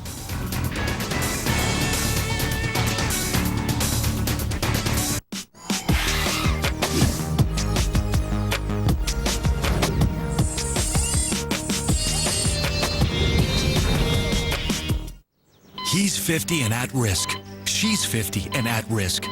Doctors know if you're over 50 and have other risk factors, you already face a greater risk of a heart attack. Ask your doctor how aspirin can reduce your risk. Bayer can help prevent 1 out of 3 heart attacks. Only Bayer has low-dose 81 milligram and Bayer Women's Aspirin Plus Calcium. Aspirin is not appropriate for everyone, so be sure to talk to your doctor before you begin an aspirin regimen. She reduced her risk with Bayer. Bayer, working wonders every day. It has been all Colts today. Setting up again, 3rd and 5 now. Hey, you, come here. It's 28-3. If you had an NFL Sunday ticket from DirecTV, you can watch up to 14 games every Sunday. So instead of watching this, you watch my brother Eli play against the Cowboys. Oh, I gotta run. Actually, I think I'll pass. Pump fake. Touchdown! Buy NFL Sunday Ticket. Get 4 months of our best programming package for free. There's good TV, there's better TV, and then there's DirecTV. It's Christmas in July at Marquee, your casual living store, and we've got gifts for you. Purchase any new spa and receive a gift such as an old world patio set, a pool table, foosball game, or choose to upgrade your spa purchase with custom features. Plus, during Christmas in July, every spa purchase includes a spa cover, a chemical startup kit, and free delivery. Marquee, your casual living store in Tigard and Clackamas, or visit our factory outlet store in Salem on South Commercial. Did you know? Comcast customers, did you know? If you're moving, you can easily transfer all of your Comcast services by logging on to comcast.com/move. From here, you can have your services transferred and set up an installation appointment all at once. And did you know? Jazz aerobics is a fun way to burn some extra calories. Work it out. Did you know? We want to go back to Bill Hemmer, who's live on the Israeli-Lebanese border there at Kiryat Shimona. Bill, what's the latest there? Yeah, hey, Brian, hello again. The evening now setting in here, getting darker by the moment. The town of Metula down behind me, population normally 2,000, but during the last 11 days or so, only a couple hundred left behind.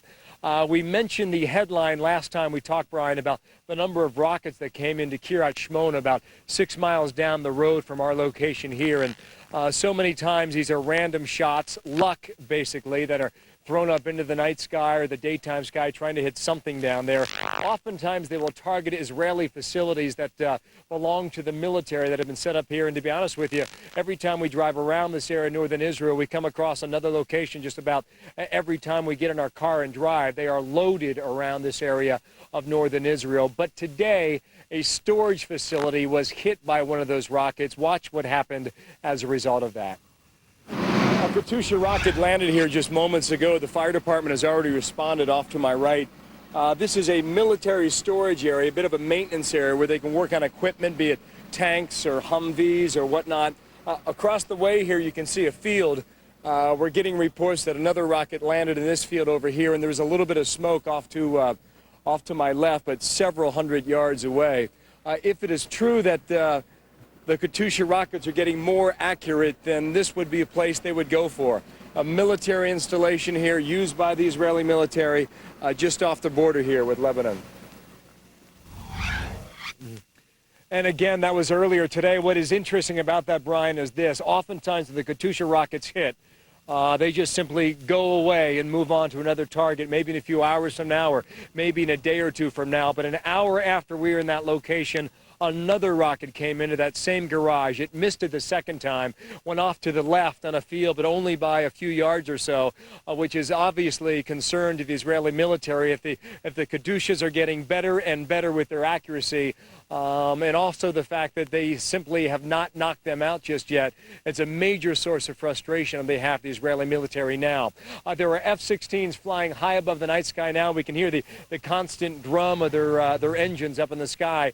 But for the past hour, I would say, Brian, a few explosions across the border behind me in southern Lebanon. But by and large, based on what we saw earlier today and this morning, it's been somewhat quiet based on those explosions we're hearing. Down the road, though, 15 miles, we do know the Israeli military is on the move, not in great numbers, but are on the move now in a few small towns across the border in Lebanon happening now. Brian? We talked with the ambassador, U.S. ambassador to Israel here just a few moments ago in studio. I don't know if you heard that. He says, in no way does Israel want to be an occupying force, and that we will not see columns of tanks moving into southern Lebanon. That seems to really be echoed with what you're seeing on the ground there, right? Yeah, it really coincides, too, with what the military is telling our Fox crew here on the ground in northern Israel. They say their mission is to move from east to west and go through each one of these towns, clear them out, and then get out. We cannot stress enough how traumatized this country is after 18 years of failed occupation in southern Lebanon. They are out of Lebanon now for half a dozen years, and by and large, the government, the people, the military do not want to go back and stay there this time, Brian. All right, Bill Hemmer, thank you so much for your work in the region. We're going to take a commercial break, come back in just a few moments. More of Weekend Live. Stay with us. Brenda Coates is a real Geico customer, not a paid celebrity. So to help tell her story, we hired Mr. Bert Bacharach. Last year, I was rear-ended by a Geico customer. I was hit in the rear. The first thought in my mind was about that funny lizard. Lizard licks his eyeball. I was so impressed with how they handled my claim, I switched. I hope I'll never get hit in the rear again. Geico.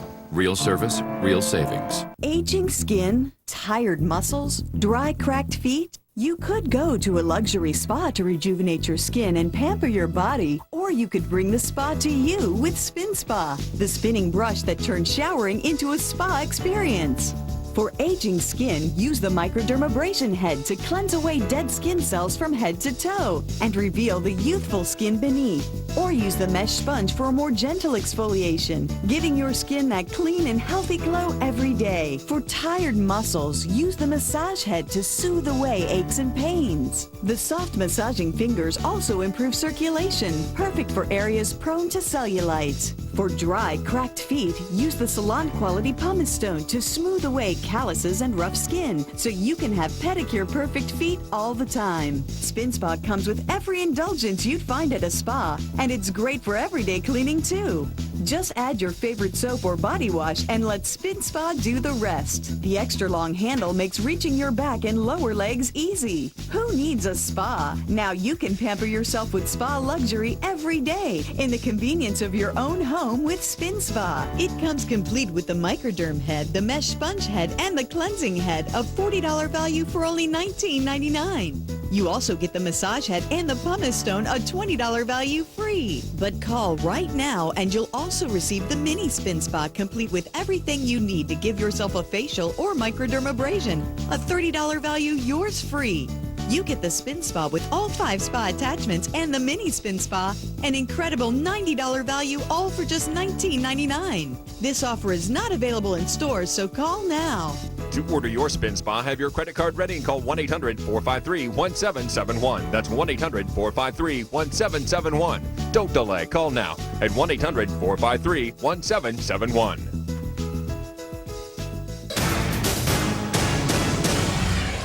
Israeli troops continue to move back and forth across the Lebanese border today, taking control of a village and engaging Hezbollah militants in gunfire. The village is believed to be a launching point for rocket attacks on northern Israel, including those on the city of Nazareth. Israeli airstrikes today, earlier in the day, knocked out communication towers, silencing one of the country's leading networks. A UN official says between 300 and 500 Israeli troops have massed along the western and southern borders, and that includes as many as 30 tanks. It will be a limited incursion, we are told. President Bush says U.S. strategy will focus on ways to confront Hezbollah and its supporters, Iran and Syria. The president and Secretary of State Condoleezza Rice will meet with Saudi officials Sunday at the White House, and afterwards Secretary Rice leaves for her mission to that region. She will meet with the Israeli Prime Minister Ehud Olmert and Palestinian President Mahmoud Abbas. She is not scheduled to talk to anyone from Hezbollah. You are looking at some very happy folks, glad to be home. A plane loaded with Americans evacuated from Lebanon arrived overnight in Philadelphia. One woman on the flight said she was sad to see a once beautiful country torn apart, saying Lebanon is now the grave of the Middle East. Tens of thousands of people have left Lebanon since the fighting started. Even more are expected to leave soon. At least 29 people are dead in the U.S. after a massive heat wave swept the country and parts of Europe this week. Power outages in New York City and St. Louis left hundreds baking in intense heat, and authorities say the elderly have been the hardest hit by the rising temperatures. Back to the Mideast, the White House is keeping a close eye on developments in that region. Greg Kelly is in Crawford, Texas, traveling with the president and has the very latest from there. Hello, Greg.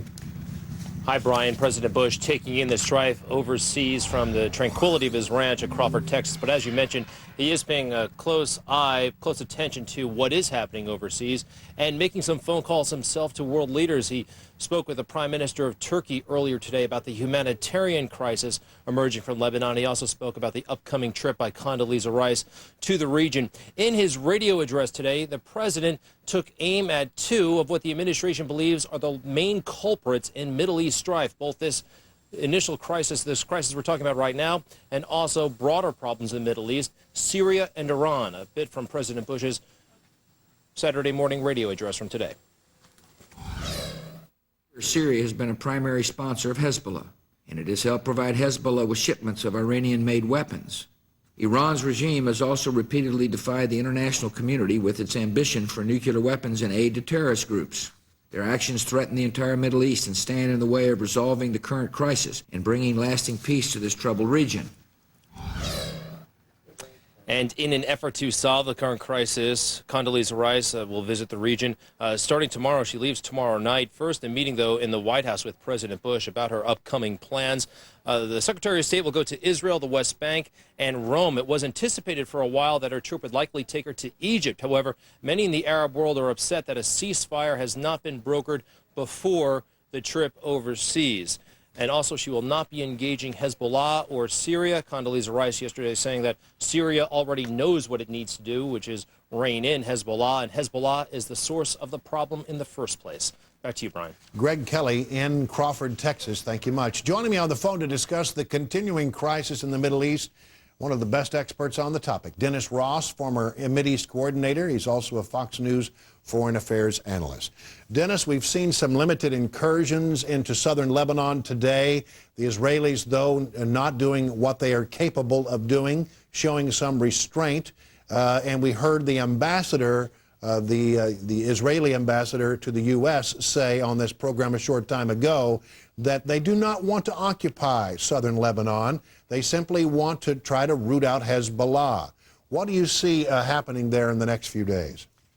I think that Israel will, in fact, do as much as it can to destroy the overall Hezbollah infrastructure. And when I say overall, it's not just the military infrastructure. Hezbollah has built a whole political, social, economic, and military infrastructure throughout the southern part of Lebanon, making Hezbollah basically a state within a state.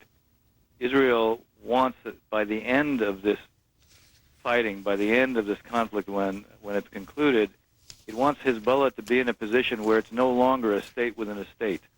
They have no illusions that Hezbollah will still have military capability. They can't destroy all the military capability, but they're going to do as much as they can to weaken it and also weaken their larger infrastructure.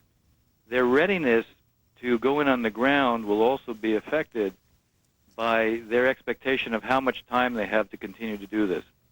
The less time they think they have, the more they'll have to do on the ground, because you can't destroy all of this from the air. There's too much that's been built underground that you simply can't get at from the air.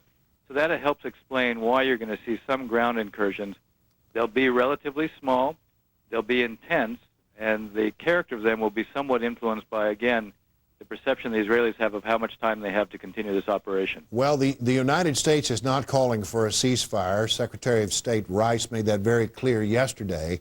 But she is going to meet tomorrow at the White House with the president and Saudi officials before heading to the region. What do you imagine that little group of people is going to talk about tomorrow? Well, the key here is, again, how do you produce a political outcome in Lebanon? Understand, there will not be a military solution to this. Look, I brokered the last two ceasefires in 1993 and 1996 when you had Katyusha rockets fired into Israel. You had the Israelis destroying Lebanese infrastructure and depopulating a major part of the south, at least in terms of people not being able to stay there. In the end, there was no way for the Israelis to stop the Katyushas. There's too many, they're too small, they're too mobile, they can be hidden too well. There's just no way to root them all out. So what you have to have is a political solution for Lebanon that makes the Lebanese government and the Lebanese army responsible for all of the area to their border. Hezbollah in the past blocked that, Syria in the past blocked that. The Saudis, who have criticized Hezbollah and who see Hezbollah serving Iranian interests, understand well that the key is going to be how do you create a political umbrella, a political context to make it possible for the Lebanese government and the Lebanese army to assume that responsibility. If we're going to get out of here, the Saudis are going to be the key to putting together an Arab plan, perhaps with some international forces, to create security along the border and to box Hezbollah in. If that's what, in fact, the meeting is about tomorrow, that is going to be the beginnings of shaping an outcome.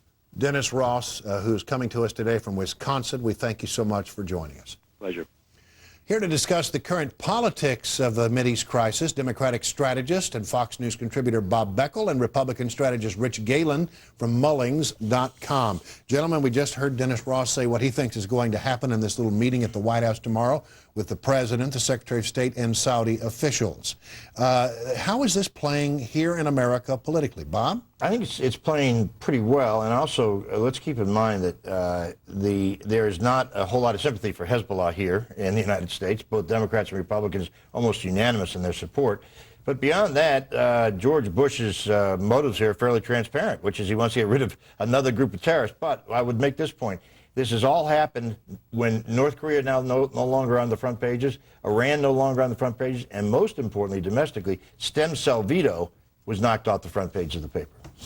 Well, the reality of the situation is that going all the way back to the presidential election, I think we sat here and talked about the fact that those who believe that Iraq was a one-off were probably going to vote for John Kerry. Those who thought that Iraq was a battleground in the wider terrorist war would vote for George W. Bush. And I think that what this does prove is that Bush's theory on this war seems to be correct, that you've got to stop these guys where they are. You know, Haifa is 25 miles from the border if you put that in American terms, if there were a bunch of terrorists sitting in Tijuana, that means they could rain terror down everywhere from La Jolla, California, all the way back to San Diego, and we would not stop and just say, okay, ceasefire. I do think, though, there's another part to this, Bob, and that is that we keep talking, every time we talk about the situation, we talk about Syria, we talk about the fact that Iran is really backing up Hezbollah in Lebanon right now.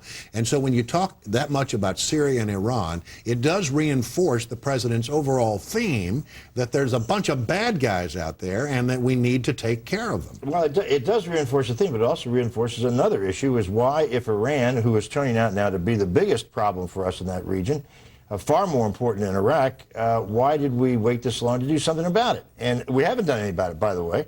Iran is still producing some grade of nuclear weapons, potential or plutonium for the potential to have nuclear weapons. So I think it's a mixed bag. The other thing I would say is I'm not so sure that what is happening in Israel and Lebanon is a voting issue in the United States. That's an interesting point. I do think that that's something that may reinforce a bigger issue, as you pointed out. But is a voting issue in and of itself outside the Jewish community? I don't think so. What about Connecticut? Well, in Connecticut, I mean, look, you're staring at, I think that's probably the most important thing that's going to happen. This entire election is going to happen on the 8th of August, because let's remember the Senate race in Connecticut. Yeah, I just quickly on that, 3 of the most vulnerable Republicans in that state. If Joe Lieberman is not on top of the Democratic ticket, there won't be coattails, and the Republicans may benefit.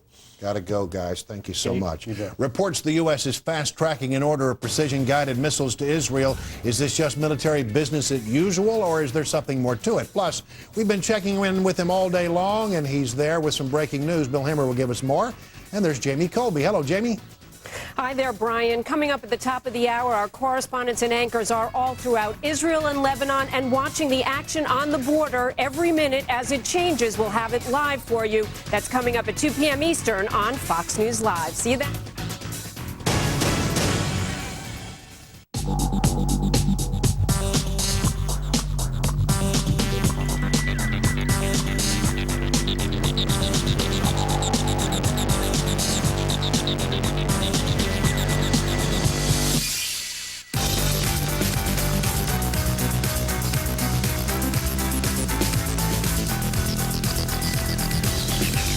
Test drive the DTS at the Cadillac Summer Event, going on now.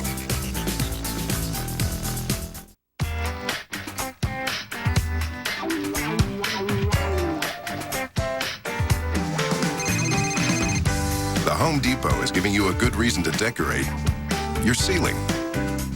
The third one's perfect. I love that one too. Right now, save 20% off select ceiling fans and lighting.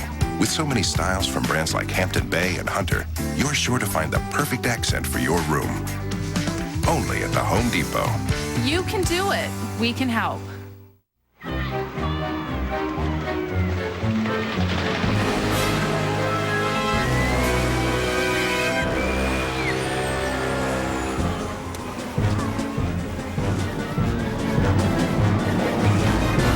Bedhead. Proof that you've experienced the new Hampton bed. A plush comforter, a crisp white duvet, and choice of pillows. You'll be well rested and ready for anything. Hampton, home of the proud bedhead. Hey, hi. You want to save money on gas? How about 10%? Get the Marathon Platinum MasterCard from Chase and receive a 10% rebate for the first 60 days. That's about 25 cents a gallon. Then save 5% after that. Here's an application. Sure. Thanks. I gotta go. I need it on pump 5.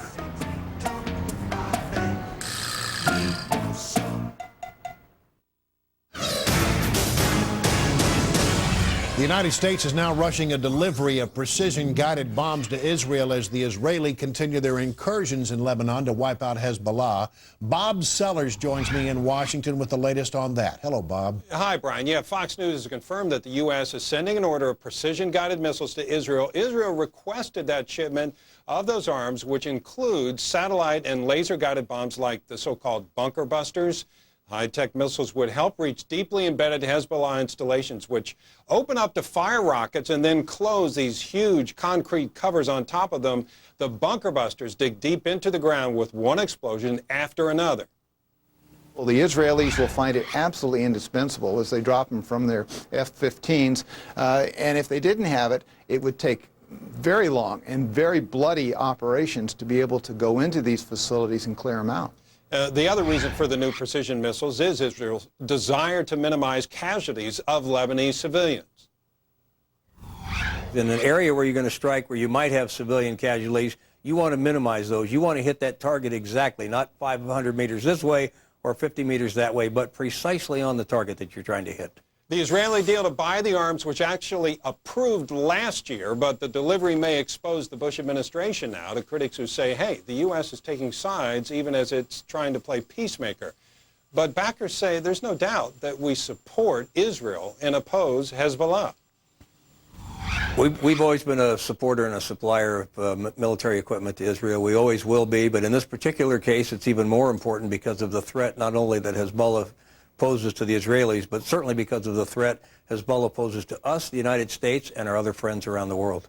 And as mentioned, Secretary Rice will leave for the Middle East tomorrow, and she will be meeting with Israeli officials, of course, but also with European and Arab leaders as well. Brian.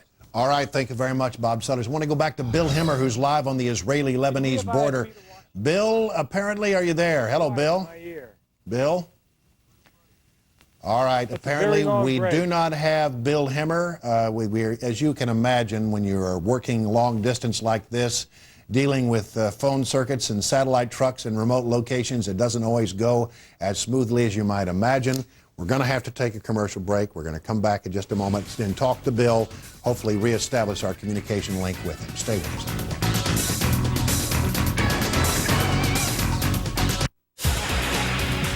Your world. Your news.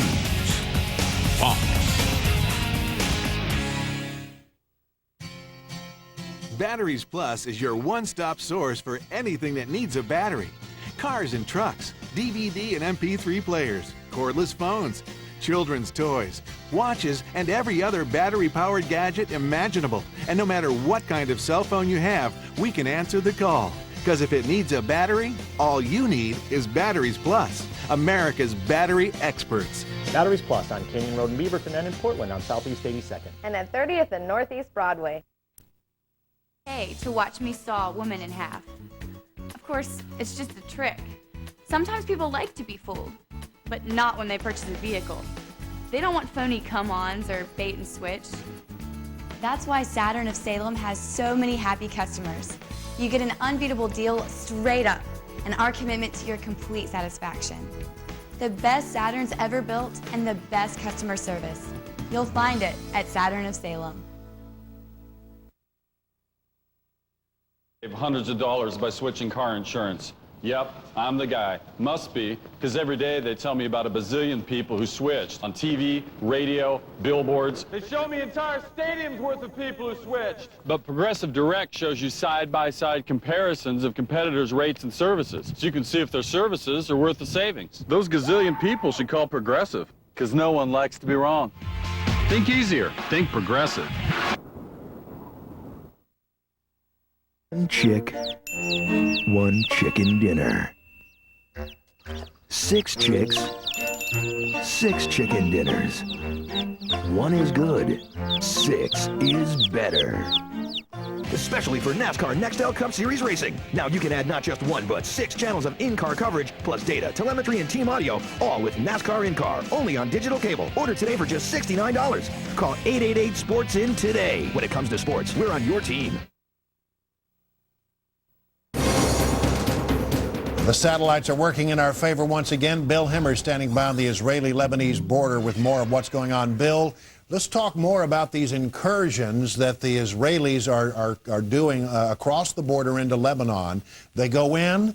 At times there's intense fighting, but they're getting out as quickly as they can. Yeah, that's our understanding. One town, Maruna Ras, has been taken, according to the IDF, the Israeli Defense Forces. They also say they killed 15 Hezbollah fighters. They're now in possession of those bodies, they say.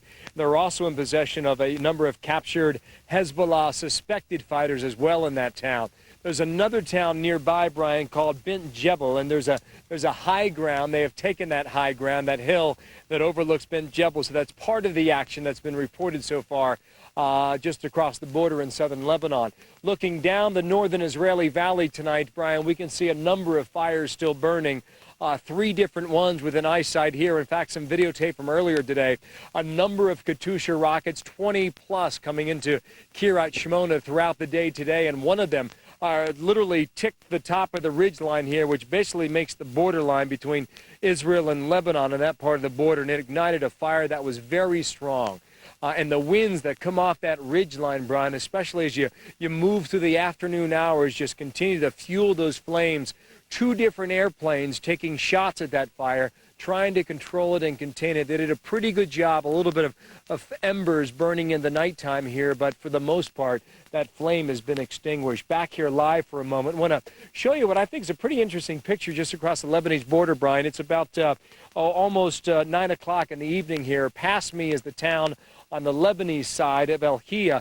You'll see off in the darkness, and it is pitch black tonight, that town, several thousand darkness, no electricity, but further to the left, the town of Majayun, population 150,000. There are lights on tonight. What explains that difference between the 2 towns is quite sure to me. We have watched the shelling on El Hia throughout the day today. In fact, after a law, when I speak of a law, it's not a law that takes very long, about 60 minutes. The shelling did continue just moments ago, but we do know both of these towns have been hit by the Israeli military over the past 11 days or so. One town is in darkness. The other town still has electricity, at least tonight anyway. And as night has fallen here on day 11, to date, 100 Hezbollah fighters killed, the Israelis say. 19 Israeli soldiers have died as well, killed in the fighting here over the past 11 days. Brian, back to you in Washington. Bill Hemmer, thank you very much. It's good to have you on our show today. We appreciate your work. Joining us now is former Israeli Prime Minister Ehud Barak, who also once served as a former general in the Israeli Defense Forces. Mr. Prime Minister, I'd like to thank you for joining us here on Weekend Live. Just give me your sense generally, before we get too deep into this, of the situation right now. We see that Israeli forces are going in across Lebanon. They can do that at will, but they don't seem to be taking very much time there before they turn around and come out. What is the goal of those military missions? I believe 3 goals. Number 1, to hit on the Hezbollah and destroy the infrastructure of fortification in the first, let's say, 2 or 3 miles beyond the border. Number 2 is to reduce the pace and the intensity, even the range of the Katyushas which are launched from these strip along the border into Israel. And number 3 is to create a situation where we hold the border area all along the border with Lebanon, and that in a way paves the way for the next phase, which should be somehow an opportunity for the Lebanese army to ask for deployment along the border, because the Hezbollah will not be there anymore. We do not assess that the Lebanese army will dare to go head-on against the Hezbollah, but they can ask, together with the Americans and other world powers, they can ask Israel to enable them, once there is a ceasefire, to deploy instead of the Israeli forces there. Oh, a lot of people are talking about this concept of an Arab umbrella in that region. In other words, a peacekeeping force made up of other Arab nations that could work in that area. How would Israel feel about having that on their northern border? You know, there are 2 major violations of international bodies that were violated by the presence of Hezbollah along our border. One is the UN Security Council resolutions 425 and 1559, which call for Syrian expulsion and deployment of the Lebanese army along the border and dismantling of Hezbollah.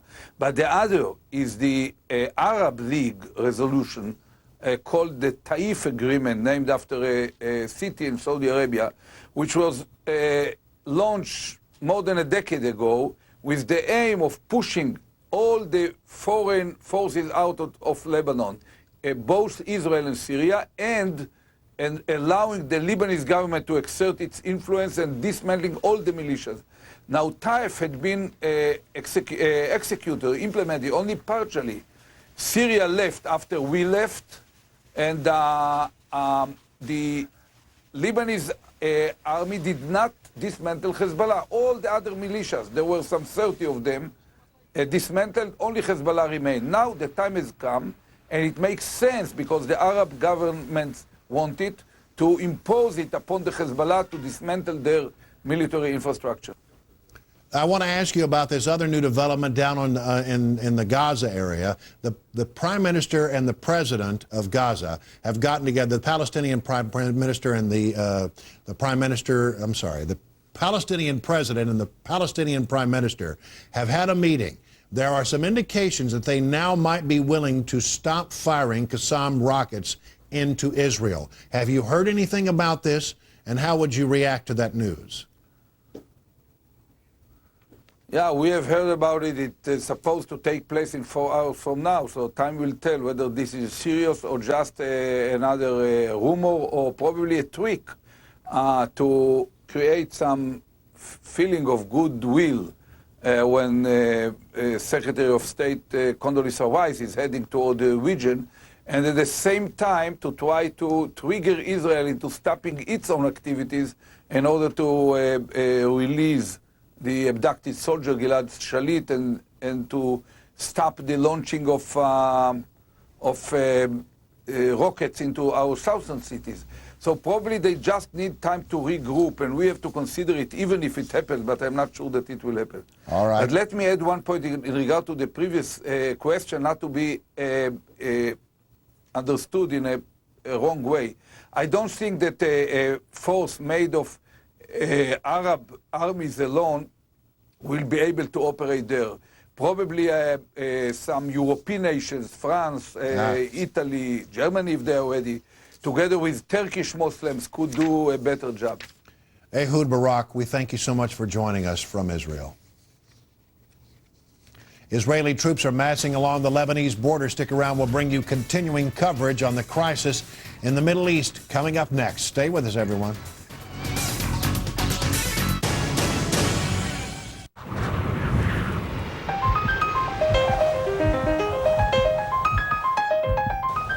When does the best-selling car in America become the best car for America?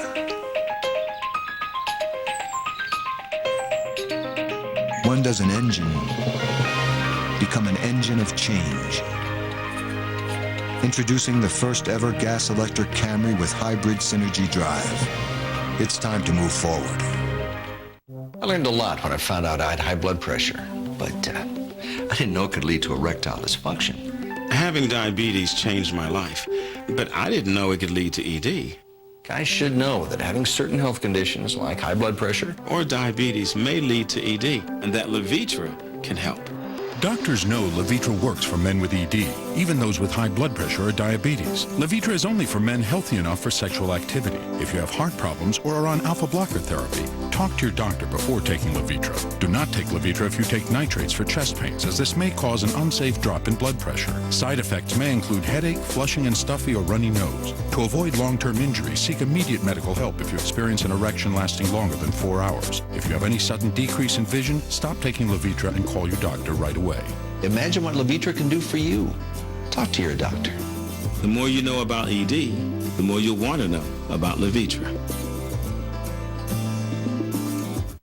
Hello, I'm a Mac. Hello, I'm a PC. We have a lot in common these days. We both run Microsoft Office. We share files. It's great. We just get along.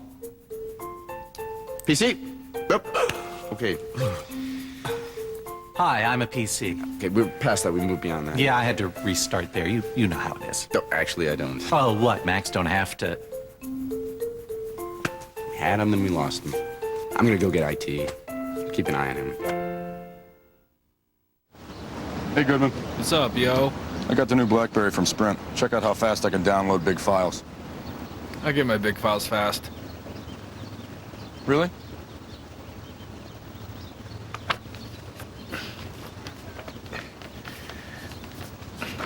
It's a different kind of file, Goodman. Get the new BlackBerry 7130E for $199.99 and download big files fast. Visit a Sprint or Nextel store or call 1-8-SPRINT-BIZ to learn how to make just a place a workplace. With all this focus this week on what's going on in the Mideast, we didn't want you to forget what's going on in Iraq. We still, of course, have many troops there. Talk of maybe even sending some more troops to the region. Our Julie Kurtz is standing by with details on what's been going on in that part of the world. Hello, Julie. Hi, Brian. That's right. And Iraq's Prime Minister al-Maliki plans to meet with President Bush at the White House this coming week. The surge in Baghdad violence is expected to be at the top of his agenda. But that's not all. Today, al-Maliki told reporters in Baghdad he will urge the U.S. to work for a ceasefire in Lebanon. He called Israel's strikes into Lebanon hostile acts that hurt the entire Middle East. Some Shiite political leaders there are urging the prime minister to cancel his visit to Washington. In solidarity with Lebanon, he hasn't done that. His U.S. visit comes during a series of attacks in the Baghdad area, and today was another deadly day. 7 Shiite workers were gunned down in the west part of the city, and explosions rocked the heart of the capital, the heavily fortified Green Zone. U.S. and Iraqi troops sealed off parts of East Baghdad, searching homes and shops looking for weapons. The U.S. military plans to shift more U.S. forces into the city to help the Iraqis deal with the security. And reportedly, in a U.S., a troop pullout is now on hold. A senior Pentagon official confirming this much to us, that Army units from Fort Bragg, North Carolina, and Fort Drum, New York, will be going to Iraq next month as scheduled. Shifting to Afghanistan, Brian, security is also, of course, a major concern there as NATO expands troops in the south. Just today, 2 suicide bombers hit a coalition convoy in Kandahar. According to the latest reports, 8 people were killed, including 2 foreign soldiers, but not Americans. As authorities tried to push back the onlookers, police say a second suicide bomber blew himself up, killing 5 more Afghans. More than 60 foreign troops have been killed this year in Afghanistan, making it the bloodiest period since the coalition forces overthrew the Taliban, in 2001, Brian. Julie Kurtz, thank you so much. We're going to wrap up and just recap quickly what has been going on today. Some of the most dramatic pictures come from Lebanon, where you can see the Israelis have taken out key communication hubs throughout that country, including some key television stations used by Hezbollah to send their messages. So that is one of the major attacks we've seen today. Also, tanks have been on the move inside Lebanon. Israeli tanks have been crossing in, taking out and having skirmishes with some Hezbollah holdouts in southern Lebanon. Very much, though, incursions and not invasions. The one thing we've learned today is that Israel is making it very clear they do not want to take and hold this territory. They only want to root out Hezbollah. That's all for this edition of Weekend Live. I want to thank Bill Hemmer and our wonderful team of correspondents in the field. Bill will be back with us tomorrow with all of the latest news from the Mideast.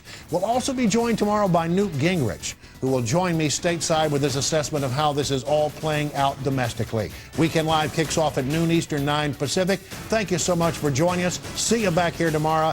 Jamie Colby continues our coverage from New York.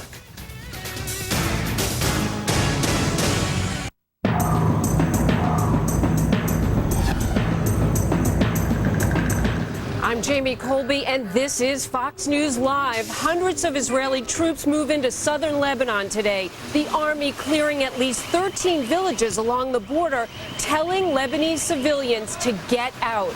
They're hitting towns, roads, and bridges with airstrikes, trying to cut off Hezbollah movement. But the Israeli government has made clear it has no interest in a long-term occupation of the country. We have Fox team coverage with Shepard Smith and Bill Hemmer both on the border. Amy Kellogg is in Haifa and Greg Palcott in Beirut. First, we go to Bill Hemmer in Metula, Israel. Bill?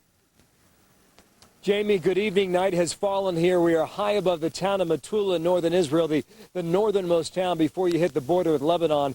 It's eerie tonight to hear this town below us. Normally 2,000 people will be living and working there, and this time of year it would be absolutely packed with tourists from all over the world. Tonight, it sits empty, nearly quiet again in the night sky here. There are two major headlines for the region. One, in the town of Kiryat Shmona, a number of Katyusha rockets raining down in northern Israel tonight. What was different about this attack, Jamie, is that these attacks actually hit something.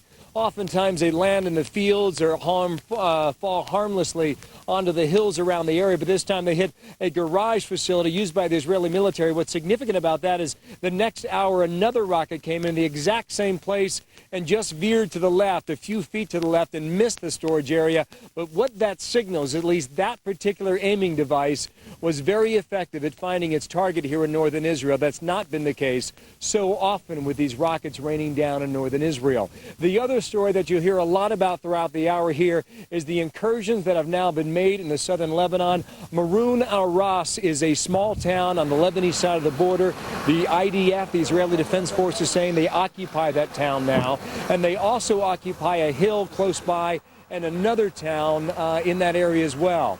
In all, at daybreak earlier today, Jamie, the Israelis saying they've killed 100 Hezbollah fighters in the fighting thus far, and that continues again tonight. We want to stress the Israelis have told us from the very beginning, they repeated it again today, the objective in this operation is to get in and get out, to clear these areas and then come back across the border in Israel. Whether that takes hours or days or even weeks is something that we're all waiting to find out again tonight. It is nightfall, Jamie, day 11 here in the crisis in the Middle East. Back to you now in New York. Bill Hemmer with outstanding reporting along the border. We thank you. Stay safe.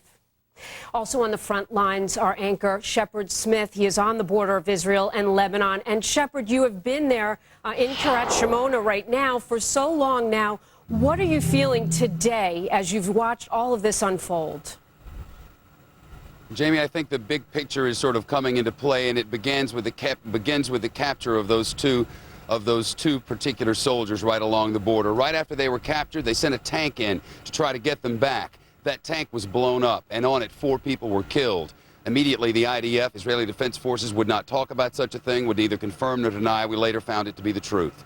Then they began these shelling across the border and all sorts of artillery fire making its way over there, planes coming overhead to try to soften up along the border, all the way from the Mediterranean Sea over to Syria, all across the line along the Lebanese border.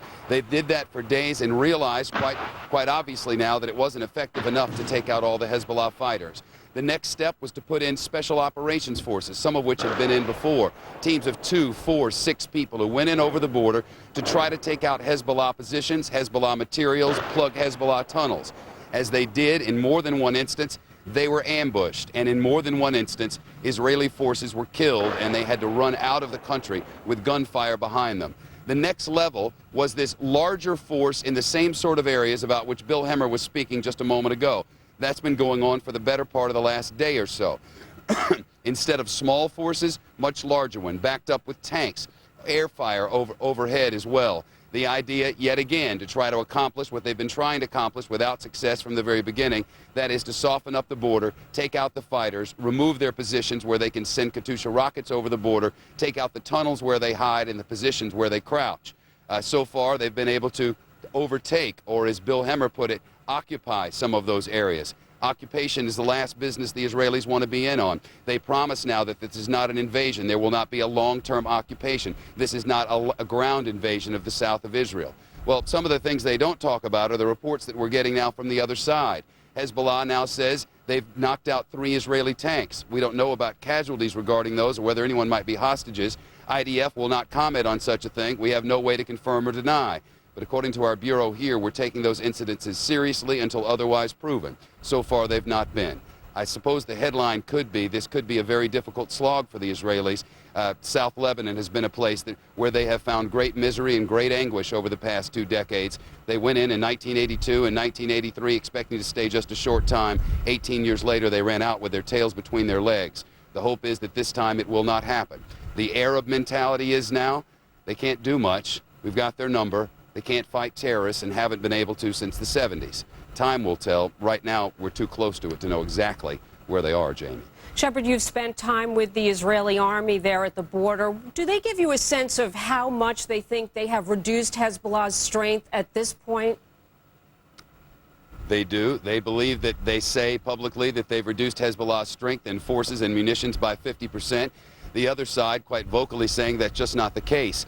You have to wonder how much they've been able to accomplish as the air fire has been going on 24 hours a day, the shelling going on 24 hours a day for the better part of 11 days. And yet special forces go in 3 days ago and 2 were killed. They go in 2 days ago and 2 were killed. Today we have reports that tanks have gone in and 3 have been blown up. There's just no way to know now, for one side says one thing and the other side says another. Certainly Hezbollah's idea here is to draw Israel in, pull them into a ground war which Israel believes they cannot win, have them try to occupy an area in which they don't know where the tanks are, they don't know the terrain, and where they've been defeated in the past. Israel's idea is get in there, knock them down, and get out. We're in the in there part right now. We'll watch for the get out.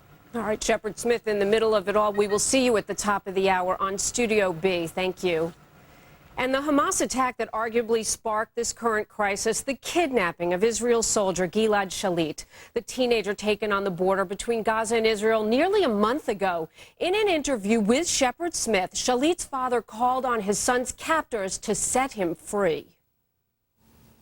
It's not logic that they'll keep a young boy as an hostage and bring so much suffer for many people. And you'll want to stick with Fox's coverage of the crisis in the Middle East, fair and balanced, right here on Fox. Shepard Smith, live on the border between Israel and Lebanon, back with Studio B at 3 p.m. Eastern. The plumes of smoke seen rising around Beirut's airport earlier today. The Israeli military has been attacking Hezbollah strongholds near the airport over the past week and a half, and it's unleashed a new wave of attacks, taking out major TV transmission towers and hitting a Christian suburb for the first time. Team Fox coverage continues now with Greg Palcott. He is live in Lebanon's capital. Greg, what's the very latest? Thanks, Jamie. From our vantage point in Beirut, the capital of the country, which is the battlefield for this conflict, we've been watching a very fast-moving day of developments and shifts in Israeli strategy. Let's first look at the incursions going on in the southern part of this country. My colleague Bill Hemmer was talking about one village in the hands of the Israeli military. We can tell you that 13 villages along that border have been given orders. The residents there have been given orders to leave. Implication there that, in fact, the Israeli military wants to move in to those 13 villages. And we know about efforts to isolate this area which is really the Hezbollah heartland. 12 roads linking the area to Syria have been hit. We know of 2 bridges which have been taken out. Just some of the 150 targets hit nationwide today. As you noted, Jamie, an interesting new development in the Israeli strategy. 8 communications antenna taken out today. That's TV and mobile phone communications antennas, both in the north and in the south and in the central part of this country. We can tell you that reception at the very least was disrupted, both in mobile phone systems and also on television networks, 2 private television networks, and most interestingly, the television network of the Hezbollah group itself. So communications disrupted, and also transportation disrupted. An oil refinery hit in the city of Tripoli, and we believe the airport here once again hit in Beirut. Finally, Jamie, many people on the move because of all this activity. We've been talking about 500,000 people displaced a couple of days ago. We've got to believe that number is much higher. When people said the fighting would get intense, they said the number could reach 1 million. We've got to believe tens of thousands more on the move, and humanitarian aid coming in as well. Tons coming in at this port yesterday and today. The trick will be now, Jamie, to get that material to the people who need it all over this country. Back to you, Jamie. Greg Palcott, we will be back with you later in the hour. Thank you. And Israeli armor moving across the border into southern Lebanon, supported by artillery and jets, trying to push Hezbollah forces back north of the Litani River. But the aim of the operation is more extensive than that. And for a look at the strategy at how it's playing out on the ground at this hour, we want to check in with Fox News military analyst, retired Army General Major General Bob Scales.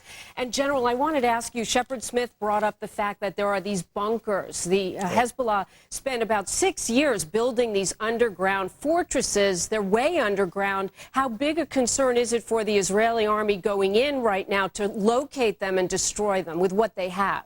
Okay, Jamie, let's go to the screenwriter real quick, and I'll see if I can show you that on the map. This is the border area, and what the bad guys have done is they put a series of, as you say, bunkers, observation posts, caches on the southern slope of the mountains that sit right behind where Bill Himmer is now. And the Katyusha rockets are able, from those firing locations, to reach about into here, about where Nahariya is and beyond. Those are the Katyushas. And further north, up around Tyre, you've got the longer ranging missiles that are able to reach down south of Haifa, and these are the so-called FAR 3 and FAR 5.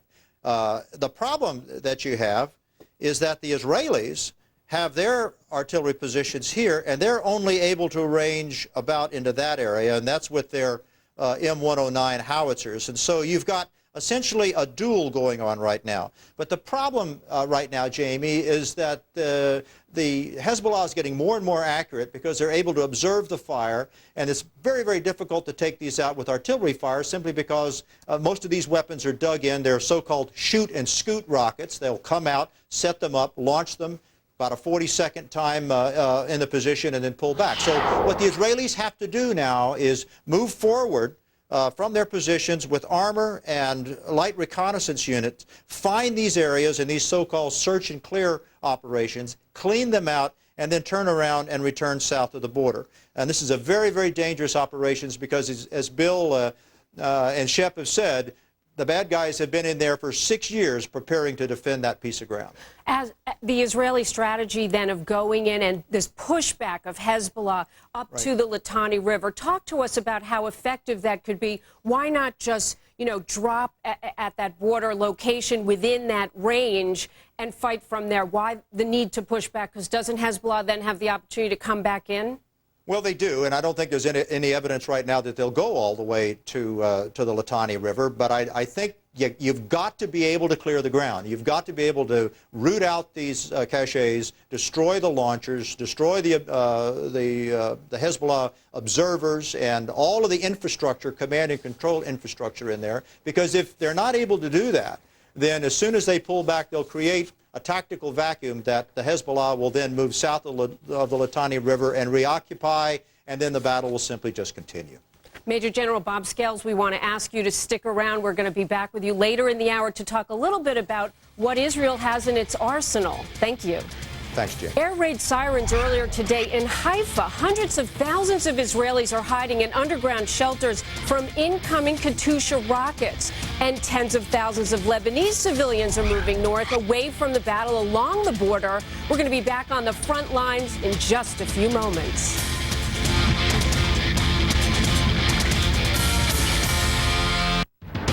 The captioning for this program is brought to you by... New from the makers of Head-On, introducing Activon. Joint and muscle pain? Activon. Apply directly where it hurts. Activon Joint and Muscle, in stores now. If you're a homeowner with an adjustable rate mortgage, what happens to your monthly payment if the rates go up again? Well, if you have a $200,000 mortgage at 6% APR, a 1% increase in the APR will actually increase your monthly payments by 11%. That equals an extra monthly payment every year. Want peace of mind? Lock in a new low fixed-rate loan from Ditech.com, even if you have a credit problem. Log on to Ditech.com or call 1-800-71-FIXED. It's back to school, and Best Buy's got what kids need to succeed, like laptops with fingerprint scanners for extra security, convertible notebooks that let you jot notes directly on the screen for new ways to learn, and media center computers that let you record, watch, and pause live TV. Check out the Gateway Convertible Notebook with dual-core technology. It's a perfect blend of performance and creativity. Save big for back to school, now at Best Buy. Dear Dr. Z, my class is learning about the environment. What are you doing to help? Well, class, this Jeep Liberty diesel gets 26 highway miles per gallon. And we're building a Flex Fuel Commander and Grand Cherokee. Plus, coming soon, the world's cleanest diesel. They're our cleanest 4x4s ever. It's a joke. Is that mustache real? Get employee pricing plus 0% financing on 2006 Jeep vehicles. If not satisfied, simply return it within 30 days. Today, it's special live coverage of the Mideast conflict. At 3, Shepard Smith is live from the front lines with the latest. Then at 4, what's Israel's next move? It's an inside look at troop strategy. Plus at 5, how bad could it get? We put the crisis in perspective. Tonight, our powerful primetime team is live with special coverage. First, what the conflict means to our security on Heartland. Then, as the impact is felt around the globe, get political fallout on Hannity and Combs. Plus, it's in-depth coverage and late-breaking reports. Greta's live on the record. Israel's military pounding southern Lebanese border towns today with artillery fire. Dozens of Hezbollah's rockets have also hit Israel today. Both sides obviously rejecting the UN Secretary General's call for a ceasefire, but there may be a diplomatic way to put an end to the fighting. According to the U.S. ambassador to the UN, John Bolton, the real solution to the crisis lies in the implementation of Resolution 1559. The UN Security Council passed it back in 2004, and it reaffirmed a call for Lebanese independence, called on all foreign forces to leave Lebanon, and for all Lebanese militias, including Hezbollah, to disband. It also supported extending the control of Lebanon's government over all of the country's territory and supported free and fair elections. Let's bring in Fox News political analyst, Weekly Standard editor, Bill Kristol. Bill, great to see you. Good to see you, Jamie. You know, we hear a lot about 1559. In fact, there was a call again this week that it should come back into play. Why did it fail? It failed because Hezbollah didn't accept it. You know, there are lots of UN Security Council resolutions. Some of them are useful. Some of them are abided by if the parties want to abide by them or are intimidated into abiding by them. But, you know, the resolutions are resolutions. Reality is what Bob Scales was just talking about. And the reality is Hezbollah has not disarmed. And the reality is that, 10 days ago, Hezbollah came across the international border and killed and seized, kidnapped Israeli soldiers. And so they have an armed terrorist group on the other side of the border. They can't live with that. They lived with it for a few years. There was a kind of cold peace between the two. But now, for whatever reason, Hezbollah decided to go on the offensive. Perhaps Iran instructed them to do so. And now Israel's got to deal with Hezbollah. Those free and fair elections, they made their way into the Lebanese government as well. So why call for it again? Could 1559 be effective at all? Well, it certainly could be the basis, and I think should be the basis for an ultimate, for where things end up. That is the vision of a free, democratic Lebanon without foreign forces, without armed militias. The trouble is the armed militias, some armed militias in the history of the world have voluntarily disarmed themselves, but many of them don't. And the Lebanese government's too weak to do so. The Syrians and Iranians kept on supplying them in direct violation of Resolution 1559. Israel's been attacked, and now Israel's going to have to do its best to disarm or at least degrade the capacities of Hezbollah. I mean, we can talk, and I'm all for talking about UN resolutions. They're important. But at the end of the day, if you have an armed terrorist group supported by terror-sponsoring states, they don't care about the UN resolutions, and the rest of the world has to act to enforce those resolutions. Bill, let me ask you, the Israeli ambassador has said that they want some NATO forces in there. They made a comparison to Kosovo. There are some NATO forces there. What are they doing right now, and how effective could they be if they brought in other forces? And when should they come in? After Israel disarms Hezbollah or before? There are some UN forces in southern Lebanon. They have not succeeded and really haven't even tried to, and probably couldn't have tried to, oust Hezbollah.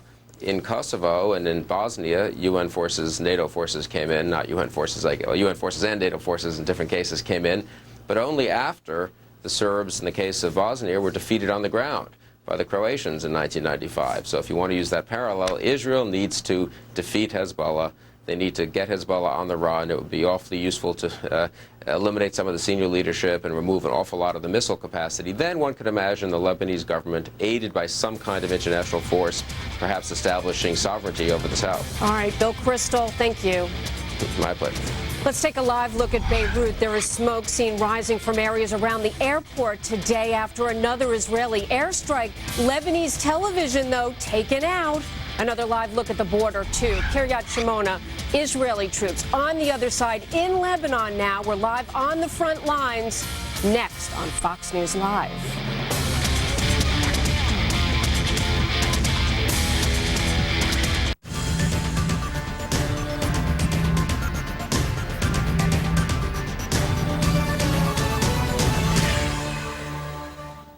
180 sounds like a healthy cholesterol number unless it's crept up since last time. So eat right, exercise, and try 1-A-Day Cholesterol Plus, the only complete multivitamin with polycosanol and key nutrients to help maintain healthy cholesterol plus blood pressure. 1-A-Day. Count on it.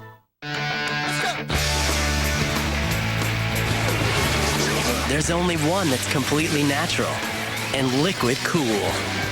All natural Capri Sun.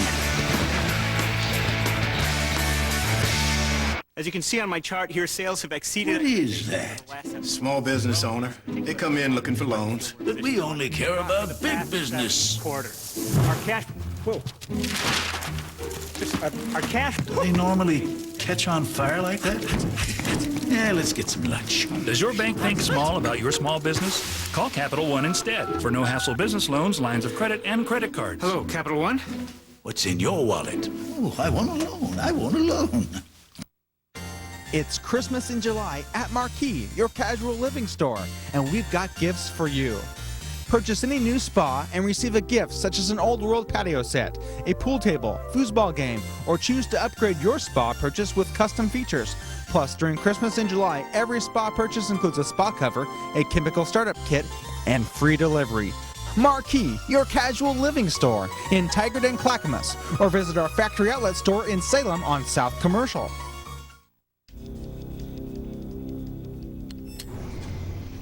John, we have the new high speed. It's way faster than DSL. Show 'em.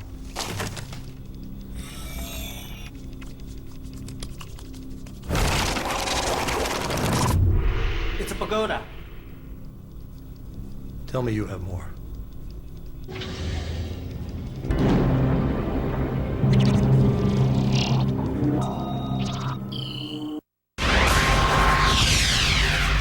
The Middle East crisis is now in its 11th day. No full-scale ground operation at the moment, but Israel has mounted a limited ground offensive, taking over at least one village in southern Lebanon. Its airstrikes also knocked out major TV stations off the air today, and for the first time, warplanes hit a Christian suburb of Beirut.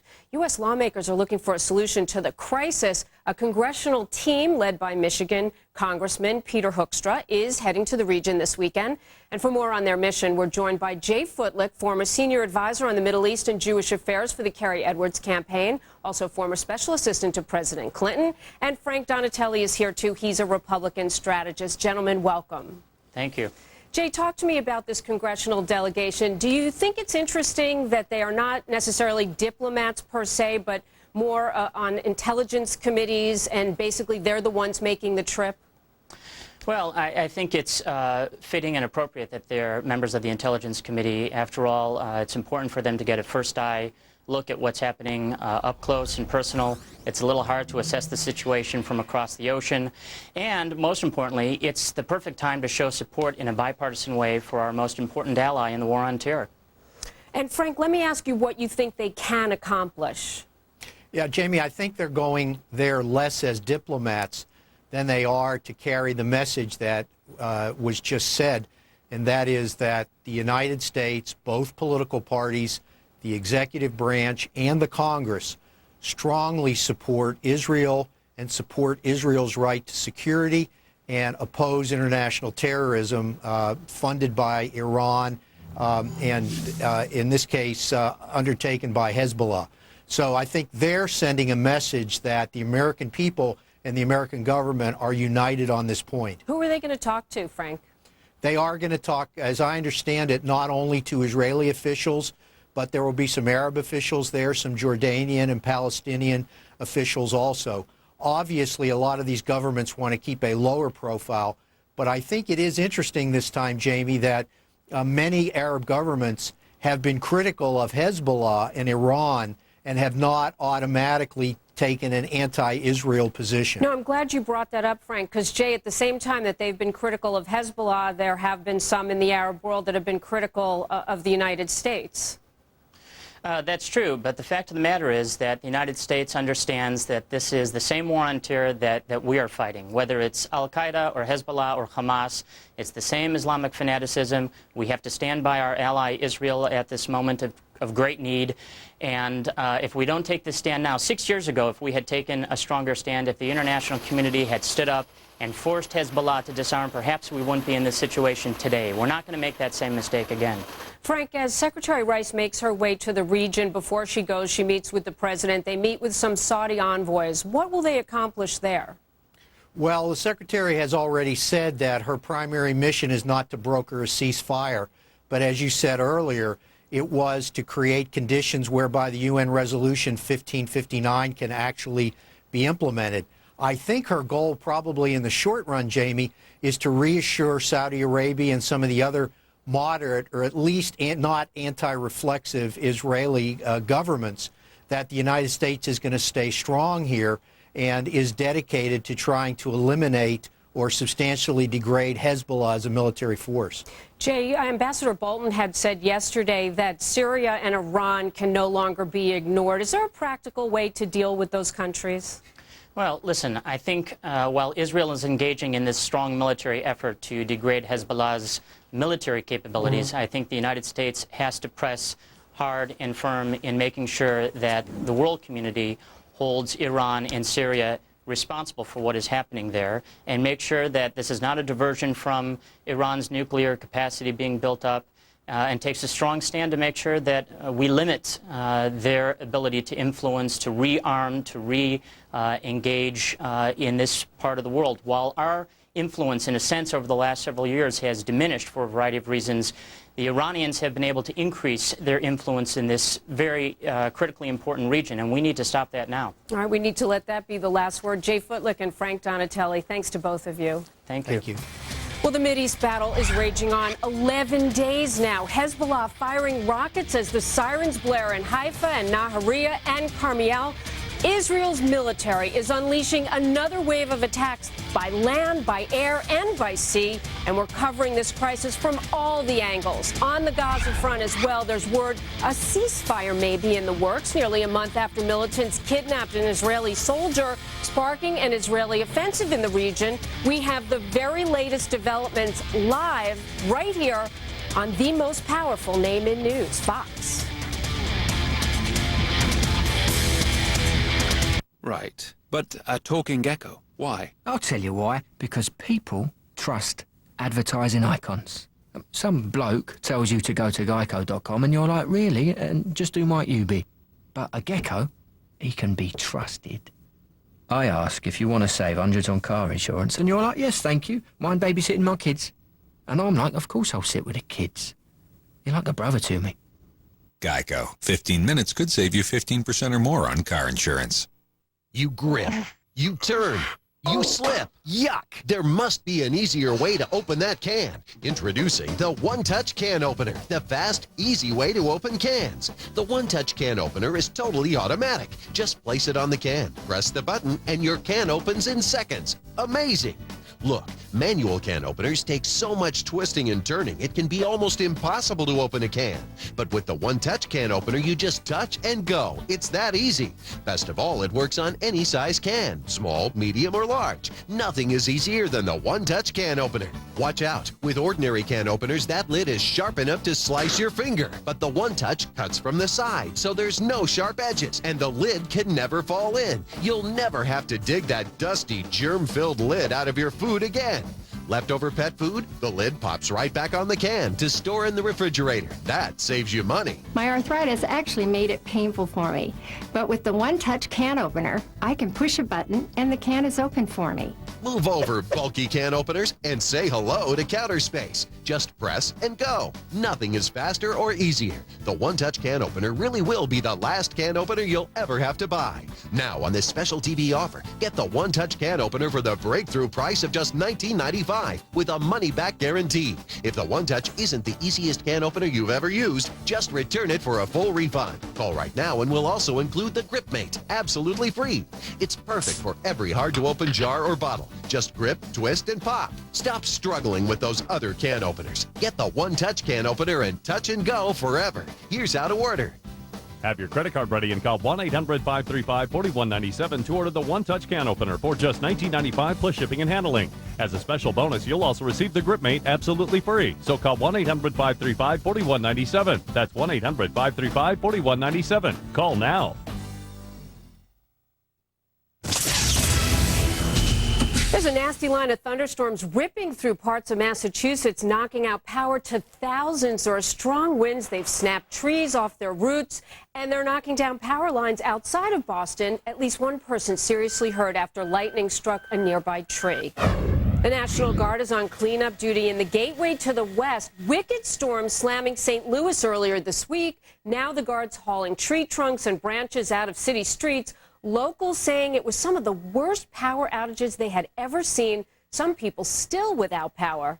And let's check now on the forecast for the rest of the country. Foxcaster Rick Reichmuth is live at the Fox Weather Center. He is right here in our studios. Rick, welcome to Fox. Thank you, Jamie. You know, St. Louis actually saw severe weather move through 3 different days this week. You can see here on the satellite radar picture, though, things really calm. Much of the center part of the country, much improved conditions. Temperatures also dropping, but you can see the East Coast really beginning to get it, and the West Coast still seeing some of that monsoonal activity. This will kick up again throughout the late afternoon hours once again today once the heat begins to build up. Let's take a look at tomorrow, because parts of the east that today is not looking nice at all. We're going to start to see a bit of improvement for tomorrow. D.C. certainly. We'll start to see some sunshine in around New York City. Still a few showers lingering up across parts of northern Maine, but much of the central part of the country looking quite nice. A few stray showers across areas of Minnesota, but that's not going to be anything significant. We'll see more sunshine and cooler temperatures towards St. Louis and a little bit of rain across parts of the hill country of Texas. That's good news. We need that rain there. Head out across the west.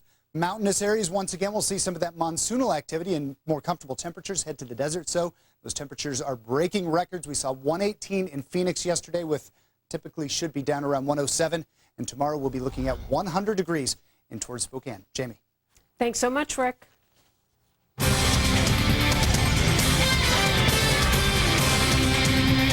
It is the bottom of the hour now. We want to bring you some of your other headlines. There is a bloody day in Iraq, the day the government lifts a ban on private vehicles. A bomber targeting an Iraqi convoy in Baghdad, missing its target, killing a civilian. Also in the capital, a drive-by shooting took the lives of 7 Shiites. And terrorists attacked the main market in Bakuba with bombs and guns, killing 3 people. Violence has jumped 40% in Baghdad in just the past week. There were deadly attacks in southern Afghanistan, 2 homicide bombings, killing at least 2 coalition soldiers and 6 others. U.S. officials say the attack targeted a convoy in Kandahar. The violence comes a little more than a week after NATO took over security in southern Afghanistan. Rescue teams are heading to a disaster area in southwest China. There was an earthquake that hit there, sending rocks falling down mountains, crushing cars, and damaging dozens of homes. The 5.1 tremor has killed at least 19 people. The Chinese government says there were also 5 aftershocks.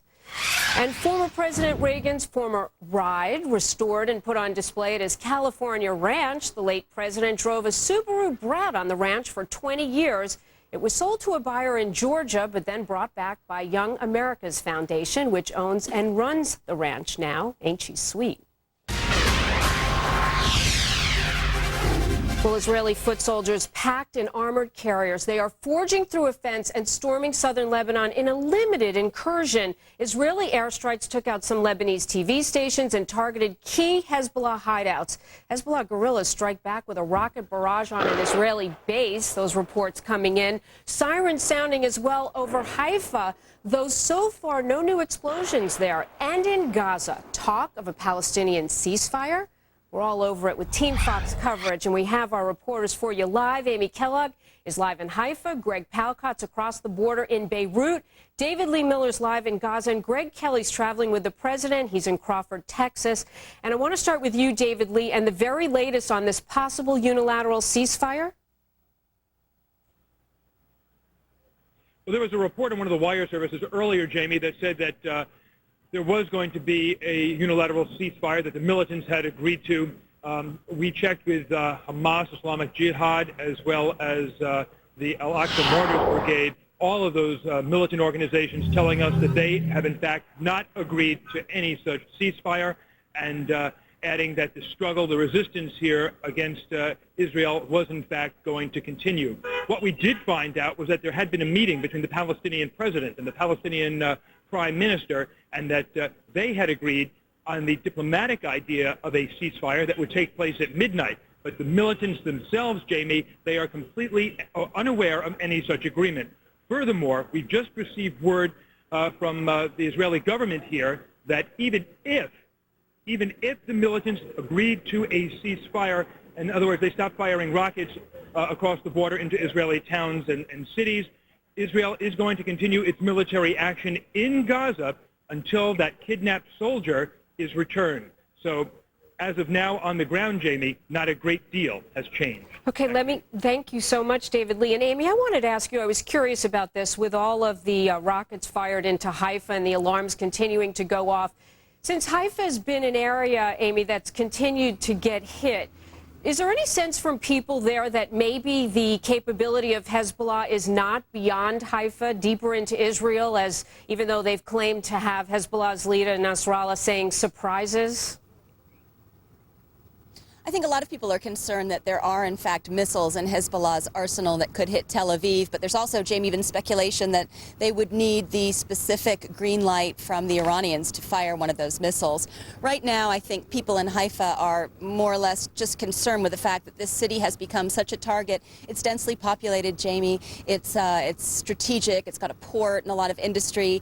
And it's worrying enough that the missiles, or the rockets, actually, that come here each day. We had 9 sirens go off today. None of them hit land. None of them made landfall, but still, it's quite dramatic, Jamie.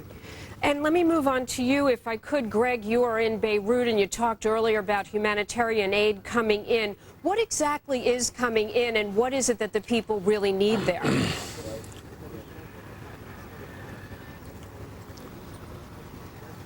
Do we have Greg for us in Beirut? Okay, let me then go, if I can, please, to Greg Kelly, who's in Crawford. Greg, this week the president will meet with both the Iraqi and British prime ministers. What do you expect them to accomplish? Well, the focus of our anticipation right now is really what Condoleezza Rice is going to do tomorrow before the president meets with those two leaders, who in large part he's already in agreement with. We're going to have President Bush sitting down with Condoleezza Rice tomorrow, and also top members of the Saudi government before Condoleezza Rice goes into the region. And as we've been hearing from the United States, from our government, they want a ceasefire that means something, not a ceasefire that could only stand for maybe a couple of weeks, couple of months, or a year. They want a ceasefire, permanent ceasefire. And what that means is Hezbollah really has to be disarmed, dismantled in some significant way. And there's a feeling right now that this time that has elapsed so far is really kind of okay with the United States in some respects, in that we want the United States to have this opportunity to diminish Hezbollah's capabilities. But at the same time, the administration points out time and time again that they are mindful and worried and really terribly concerned about the civilian casualties that are happening right now. We don't expect any major discord, though, from Prime Minister Blair or Prime Minister Maliki when they see President Bush. They all seem to be on the same page. However, there could be some interesting comments from Prime Minister Maliki, who has gone on record as saying that Israel is overdoing it here. And in that sense, his position is not reflective of that of the United States. All right, Greg, thanks. I want to go back to Amy Kellogg as well in Haifa. What is the situation there, Amy, for the people who have decided to stay? Are they able to get money from the ATMs, the banks? Are they just having to spend all their time in shelters? Is there any movement along the streets? I was just wondering about the ATM myself, Jamie, since I've run out of shekels. But apparently that is working. Just a few minutes ago, I went up to the main street and saw a car all decked out, just married. So a wedding has obviously happened here this evening. I saw a bride and a groom a few nights ago walking down the street. People are getting on with their lives to a certain extent here, Jamie, although, that said, some people have evacuated. One of the houses that was hit by a rocket yesterday had been evacuated. The people who lived there felt badly about staying here. They moved. and their house was hit. Some stores, I would say probably 50-50. I think 50% of stores and businesses, from what I can gauge from, what little experience I have getting around this town, that 50% of the stores and businesses are open, 50% are closed. Some people are very cavalier when they hear the air raid sirens go off and just kind of look over the bay. Other people do take to shelters, Jamie. Amy, thank you. And we have Greg Palcott back in Beirut. And Greg, you talked earlier about the humanitarian aid coming in. I was curious what those boxes that we've seen when they bring that aid in have inside, and how will they distribute it given the fact that so many roads and bridges now have been destroyed? Yeah, Jamie, it'll be a two-pronged effort. First of all, a lot of people have moved up to Beirut and the area surrounding Beirut, moved up from the south. We spent some time with some refugees that were just camping out in a park here, others in a school. So that shouldn't be too hard. It's food, it's medicine, it's other supplies that are coming in by boat, ship yesterday and today here to the Beirut harbor. Can't use the airport, that's knocked out. Difficult to come over land, the roadways are bad. But you hit on a very good point, Jamie, and that is, how do you get these supplies to the people who haven't left the area, particularly in the south? Now, Israel is saying that, in fact, they will open up some kind of a humanitarian grace period to allow this material to get down to the south, but so far they haven't. And our word is that it's been a pretty constant barrage, both of tank fire, artillery fire, and bombardment from the sky. So it's difficult even to find truck drivers who are willing to drive down south, but that's exactly what they have to do. There are other ports down there. There could be immediate deliveries by sea by sea to ports like the city of Tyre, a coastal city. That could be an option as well. But yes, a difficult task, a difficult challenge. All right, Greg Palcott, Amy Kellogg, Greg Kelly, and also David Lee Miller, we want to thank you so much, our reporters on the scene. A very fluid situation right now with this Mideast crisis. We do have reporters, and as well, we have a report right now crossing the wires that the commander of Israeli ground forces is saying now that the Israeli army has won control of a village in southern Lebanon. As you know, this incursion crossing the border, going in and out, trying to push Hezbollah back. The commander of Israeli forces, according to this report on the wire, saying they have now won control of a village that allows them to overlook Hezbollah command posts. Also, Major General Benny Gantz saying they have found a mosque in Maruna Ras that contains stockpiles of weapons, including rockets. Much more on this story and the incursion going on right now on the border. You're looking at live pictures in Kiryat Shimona. We'll be right back.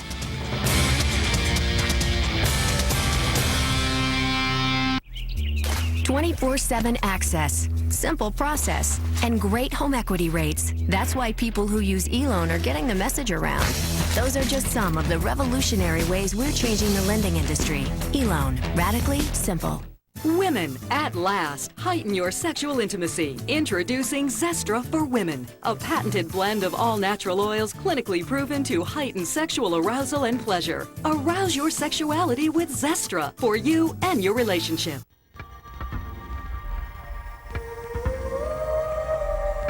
For design to be truly inspired, it must be more than just artful. It must perform beautifully too. Now at the Infiniti Limited Engagement Summer Event, test drive the Infiniti M or FX and ask about our attractive lease and finance rates. But don't wait too long. The Infiniti Limited Engagement ends July 31st. How you doing, sir? Orientation, 7th floor. Sign in, please. If you're a new full-time employee. We've got the Q4 numbers. Germany looks good. A people-ready business knows that every person it hires is an investment. With the right software, they'll be ready to hit the ground running from day one.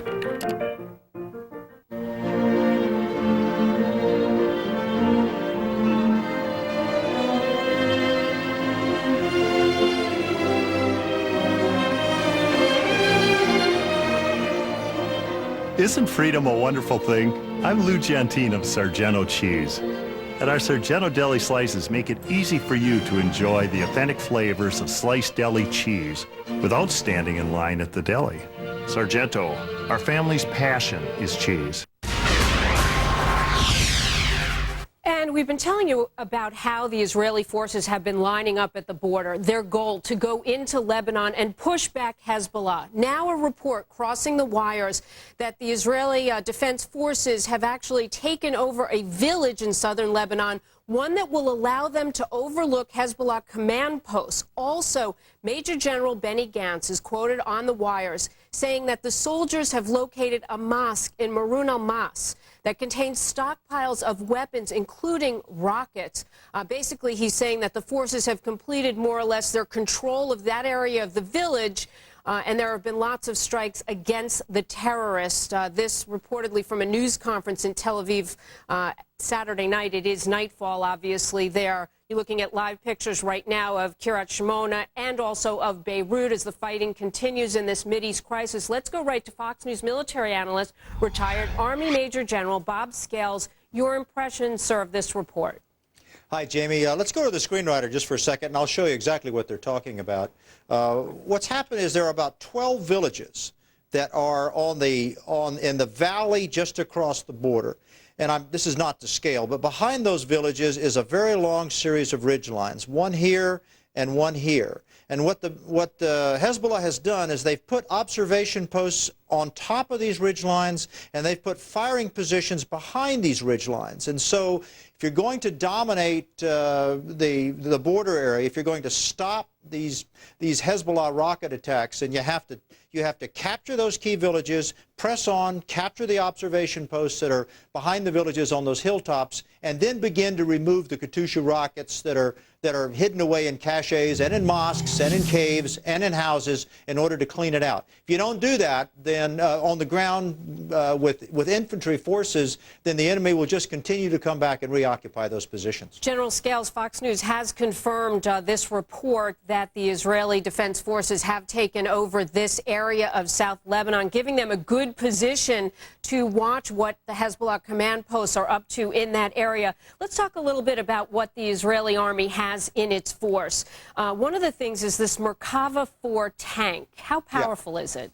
Well, the Merkava 4 tank is a superb tank. It's designed specifically for the Israeli style of war. That is, moving short distances, very heavy armor. It also has the ability to carry 3 or 4 infantrymen in the back, unlike our tanks, which only carry tankers. It has a 105mm main gun, which is more than powerful enough to destroy any Syrian or other enemy tank they may come up with, and it's very well networked. The Israelis are very good at ensuring that their forces maintain communications very well. Not as fast as our tank, not as heavy as our tank, and not as heavily gunned as our tank, but for that particular region of the world, it's optimally suited to fight against Israel's neighbors. You have said, General Scales, that the multiple launch rocket systems that the Israeli forces have, along with counter-battery radar, will make the biggest difference in the battlefield. I'd like to ask you why, and I'd like to ask you then, based on these 3 things that we've talked about, does Hezbollah have anything similar? No. Their FAR 3 is about the same diameter and length as the MLRS, but it's nowhere near as capable. There are a couple of things that MLRS does that the FAR 3 doesn't do. Number one, it shoots a long way. It shoots, there's one rocket that shoots well over 40 kilometers. Secondly, the warhead is made up of bomblets, 400 of these small battery-sized grenades that scatter over a very broad area, so you don't have to be that precise in order to take out an enemy. The third thing is it's far more accurate than these Hezbollah rockets, in the sense that there's a great deal of technology that goes into position locating, it goes into measuring the meteorological data and so forth to ensure that this rocket is about 3 or 4 times more accurate than the FAR 3 and the FAR 4. So it's up-to-date 21st century technology against 1950s technology in the case of the enemy. And before I run out of time, we're looking at these live pictures of Kiryat Shmona near the border. I want to ask you about whether or not taking over this village, finding this cache of rockets in a mosque will more significantly deplete Hezbollah's resources. They still have the Zilzal, correct? That's right, but the Zilzal is not a real threat right now because the anti-missile rockets, the Patriot 3 and the Arrow missile will shoot it down if they ever are dumb enough to try to launch that against Tel Aviv. How dangerous is the Zilzal? It's very dangerous because it's one of the few guided missiles that the bad guys have, but Again, it's a missile, and if they shoot it at great length, at great distance into Israel, I'm reasonably sure the Patriot missiles and the Arrow missiles will shoot it down. All right, we know they have those ready. Retired Army Major General Bob Scales, thank you very much. Thanks, Jamie. We'll take a live look at Beirut right now. Another round of airstrikes on the areas near the main airport. They've been going on all week. We're going to go back live to Lebanon in just a moment. Stay where you are.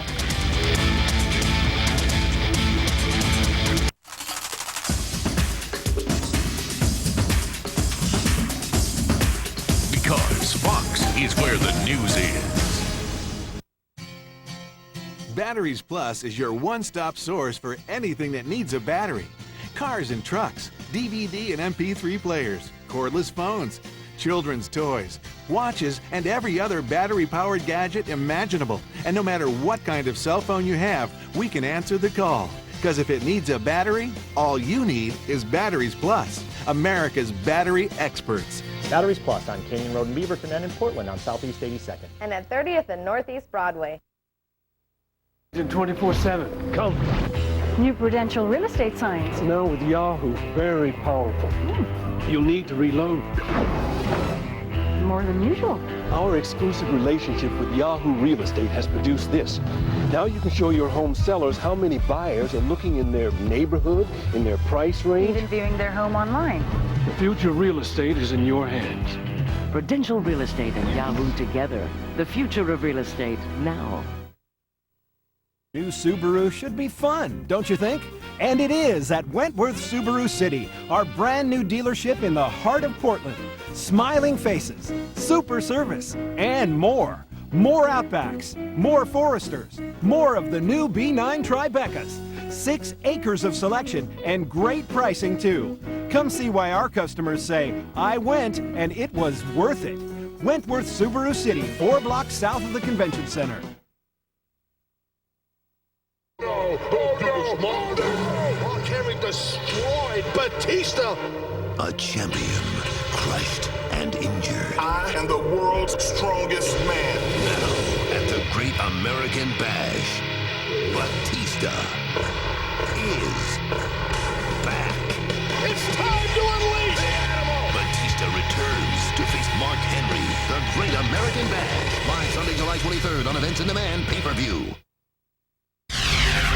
Welcome back. We had shown you how the Israeli tanks were lining the border, waiting for an incursion going into Lebanon to push back Hezbollah forces. Now we have confirmed here at Fox News that the Israeli army has taken over a village in southern Lebanon that allows them to look over Hezbollah command posts. In addition, they have also had a raid on a mosque in Maruna Ras, where they were able to locate a cache of weapons, including rockets. Hezbollah guerrillas have fired hundreds of rockets at northern Israel, as you'll recall, and now they have taken some of those out. This new area has allowed them to have strikes on terrorists. This was part of their goal to move into areas where they could deplete Hezbollah's capability. I'm joined now by former Secretary of the Army Togo West. And I want to ask you, if I can, Secretary West, about your impression. This does tie into what the Israeli Defense Forces said they wanted to accomplish, doesn't it? It does indeed. Their primary purpose has to be to have an impact on the ability of Hezbollah to continue to fire rockets onto the Israeli populace. A government just cannot permit that to continue, so that's their primary purpose, their first purpose. At the same time that we watch Israel deplete Hezbollah's capability, I wonder about the Lebanese forces, the Lebanese army. What are they doing right now? Well, they're watching. Certainly, of course, we've all heard the talk from the leadership, from the defense minister, even some interviews from some soldiers saying that if Lebanon is invaded, the Lebanese army will defend its country. I assume that one of the reasons the Israelis continue to emphasize this is not a ground invasion, these are just select incursions, if you will, is at least partly to give the Lebanese army a way out, stand aside, at least for now. In my research, I found that the Lebanese army is pretty well stocked. 350 tanks, 1,100 armored personnel carriers, and artillery. At some point, would they join in against Hezbollah?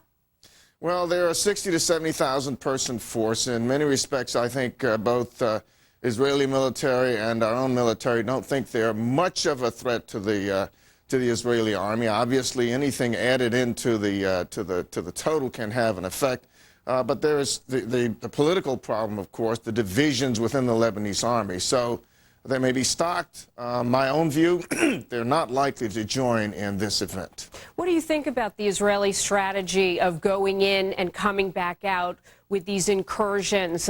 This one particular one very successful, as we just reported and have confirmed. Is that the right approach, or should you drop your artillery and stay in a particular position to make sure that once you push Hezbollah back, they stay?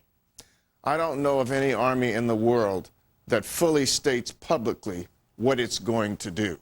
I suspect there is much more to the Israeli plan than just incursions that go in and come out. In fact, I think once in, they're going to be there long enough to make sure they get the job done. So I think what they're doing is consistent with what they have to do, but I don't think they're going to be limited to just small incursions that go in and come out. Israel will be getting some bunker busters, the order placed before this crisis arose from the United States. How do you compare the capability of the Israeli army to Hezbollah? Well, I think it's overwhelming if they were able to have to stand up and face each other face-to-face on a battlefield. That, of course, is not what's going to happen. We're going to be back with you, former Secretary of the Army, Togo. Wes, we'll see you next time. The music is playing. I wish we had more time. Thank you. Surely. Well, the Mideast crisis is heating up. Northern Israeli communities are bombarded with rocket attacks. Israeli troops are blasting Hezbollah strongholds. A very fluid situation. All of this as the president's top diplomat prepares to head to the region tomorrow. And a possible major development on the Gaza front. There is talk now of a ceasefire. We will bring you the details when we come back. I'm Paul McWaney, and this is my story. I've been playing the bass since I was 16 years old, and I noticed when I'd be practicing and playing rehearsals, I'd start to stiffen up, and I was like, what is this? I ended up going to the doctor, and turns out that I had arthritis. My friend from softball told me about Aleve, and I tried it out, and it works great. It loosens it up, takes the pain away, and enables me to play. Aleve helps me play, but it doesn't make me a better player. Pop quiz. What compact sedan gets up to 34 miles per gallon, has more power and space than Corolla, and starts under $12,000? Is it A, the Kia Spectra, B, the Kia Spectra, C, the Kia Spectra, or D, all of the above? Correct! You picked the Kia Spectra, and with the 10-year, 100,000-mile warranty, there really is no other choice. Starts under $12,000 after cash back. The award-winning Kia Spectra, the best value on the road. You see a troubled steel business. At Franklin Templeton, we saw a chance to invest in a re-engineered steel company poised for a turnaround, building strong returns for our fund shareholders. Perspective like this has made Mutual Series a leader in value investing. Franklin Templeton Investments. Gain from our perspective. Ask your advisor for a prospectus with investment goals, risks, fees, expenses, and other information to read and consider carefully before investing. Thanks for calling Dell. What can we build for you? Well, my family needs a new computer. Great, let's get started. What do you think you'll be using it for the most? My kids are really into games, and I do a little video editing, you know. I'd set you up with the high-performance graphics card, and you might want a faster processor. Yeah, you know, that's probably a good idea. Okay, now let's talk about a monitor. I was thinking about a 20-inch. But wait, let's step it up to the widescreen. You got it. All right, you're all set. We'll send it right out. Great, thanks. At Dell, we don't build technology for just anyone. We build it for only one. You. Dell. Purely you. Get your media on the go. Build your light, easy-to-carry Inspirani 1405 with an Intel Core Solo and get a free 1 gig memory upgrade and free shipping. Thank you for joining us for this hour of Fox News Live. I'm Jamie Colby. Our coverage of the Mideast continues now with Studio B. Shepard is live from the Israel-Lebanon border, and it starts right now. The news begins anew on a special edition of Studio B, and you are looking live the Israeli-Lebanon border. Israeli tanks, Israeli troops, Israeli armored personnel carriers moving in and out of Lebanon, waging a limited ground campaign, as they put it, against Hezbollah targets. This as Israeli warplanes take out a transmission tower in a spectacular show of force. Hezbollah answering today with nearly 100 rocket attacks on northern Israel thus far. Leaving Lebanon, tens of thousands of people trying to get out while they still can, leaving everything behind with no idea when they'll be able to come home. And to Gaza, could the worst be over there? Word of a possible agreement by Palestinian leaders to stop launching missiles. But will the Palestinian militant groups go along with the plan? Those stories, plus the rest of your weekend forecast and breaking news, changes everything on Studio B. Live from the Israeli-Lebanon border, this is Studio B with Shepard Smith. It's 3 o'clock on the East Coast, noon on the West Coast, and here is how it stands at 10 p.m. here in the Middle East. Israeli troops and tanks are in and out. They've taken some villages and they're holding some hostages. They've killed some insurgents and they're holding their bodies. The question now is, how limited will these incursions be? Will they, as they desire, or the stated desire is, be able to get out once they've gotten in? Will they be able to hold positions while not occupying part of a nation? History says they don't want that. Leaders say they can't have that. The question is, will that be the reality? Let's begin things this hour with Jennifer Griffin, who's live here in Kiryat Shmona. Jennifer. Shepard, if you just look at the pictures of the tanks crossing into Lebanon, the pictures can be deceiving. We'll show you some of them now, but it can look like a larger operation than it is. But we can report tonight, just as we reported all day yesterday, this is not a prelude to a larger scale invasion of Lebanon. That, according to Israeli Army spokesman Captain Jacob Dalal. This should not be interpreted, he said, as anything more than a limited incursion to secure the border area. According to Brigadier General Miri Regev, Israel's objective is to clean up the villages on the borderline, clear out the Hezbollah fighters, and then pull back to the Israeli side of the border and control the villages on the other side with firepower from the artillery and the Air Force. But first, they have to clear out the fighters on the other side, Shep. That will stop the kind of Katyusha fire coming into border towns like the one where we are here in Kiryat Shmona. We saw more rockets come in this morning, more than we've seen in a week since this started. One of the reasons for that is that with the army pressuring the villages along the central section of the border today, they are forcing the Hezbollah guerrillas east, where we are, and further west, closer to the town of Nahariya, where these fires broke out when Katyushas landed this afternoon. 10 Israelis were wounded there. These are the kind of attacks that will have to stop, Shep, before the Israeli forces stop operating in South Lebanon. But today, they have not gone further than about 2 miles across the border. And tonight, Shep, we can report that the Israeli army is saying that it is firmly in control of Maroun al-Ras. That is the Lebanese Arab village across from Avivim, where they've been fighting for the last few days. However, they are taking some fire from Hezbollah fighters from the periphery there. They've also taken a hill up a little bit north of Maroun al-Ras. So still some skirmishes going on there tonight. We understand also from the army they have 15 corpses of Hezbollah fighters in their possession, and these possibly, Shep, could be used in a prisoner exchange down the road. Shep? And live here along the Israeli-Lebanon border, Jennifer Griffin, our veteran Middle East correspondent who's covered these hills and valleys, these conflicts and incursions for many years. In fact, in the year 2000, when Israel left Lebanon for the final time before all of this, she stood on a hill and watched it happen. As they were told it would be a sort of phased withdrawal, or that was the thinking, that there would be agreements signed and all the rest. And reality is Israel ran out of there, and there was victory for the terrorists. With all of that history behind her and all of that knowledge before her, today the two of us went to the top of a hill with Lebanon in the not-too distance, and she set the scene. Where are we? Well, right now we are at an Israeli base. You can see all the Merkava tanks here.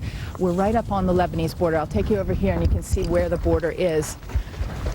You see that up in the hills there, you see the road. That's outgoing. That's outgoing artillery.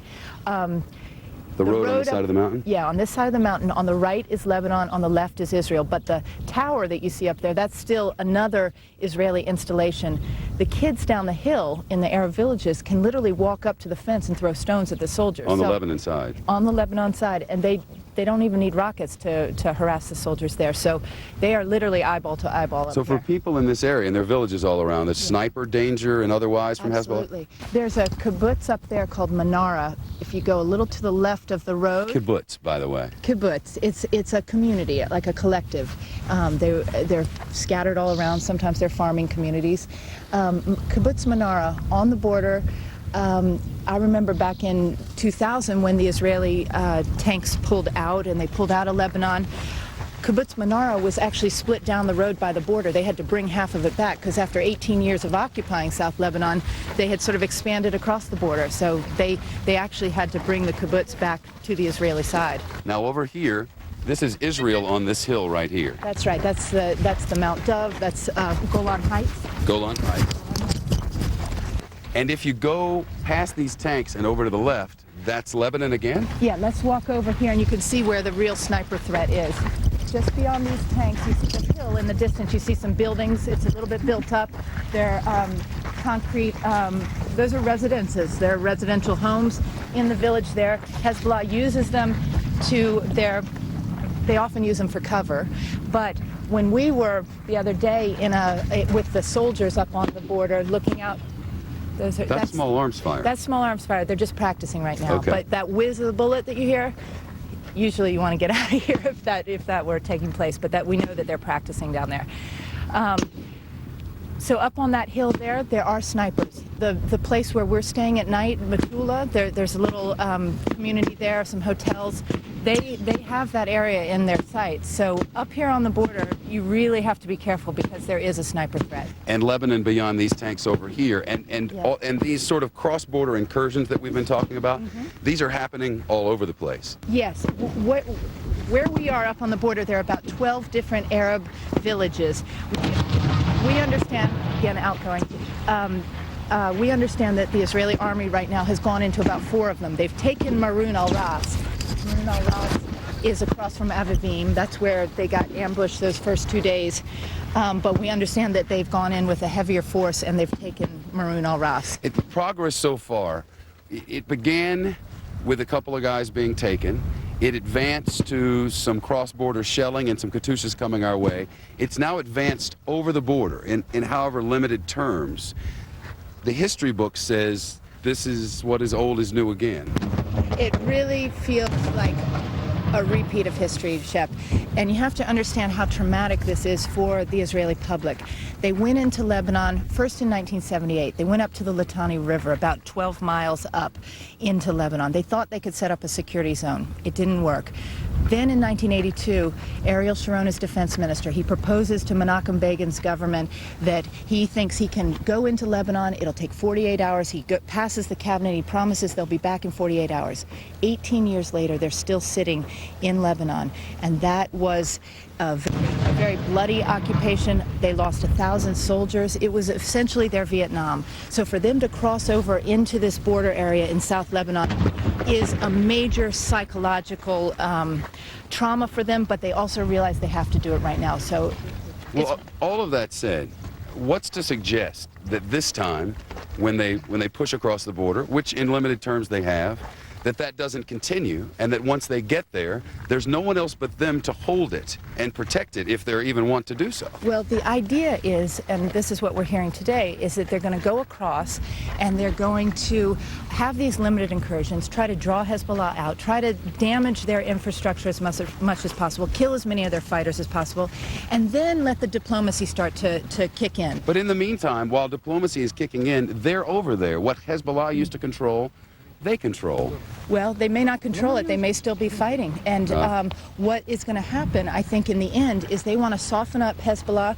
Then they're going to want the Lebanese army to come down and deploy in the south. But the Lebanese army is too weak to go there on its own at this point. They would be seen as traitors by the Lebanese people. So they're going to need an international force side by side with the Lebanese army to deploy there. But we're not there yet. But that's the ultimate goal. Maybe that's what Condi Rice brings. Maybe. Maybe. Just maybe. We shall see what happens in the days ahead. Jennifer Griffin with an explainer from atop of the hill with Lebanon just a short distance away. Sniper fire in many areas in the north, certainly a risk for the residents who remain behind by the thousands. As you may have noticed, we're going to slow things down this hour. If the Middle East conflict is something in which you have particular interest, you may find this hour for you.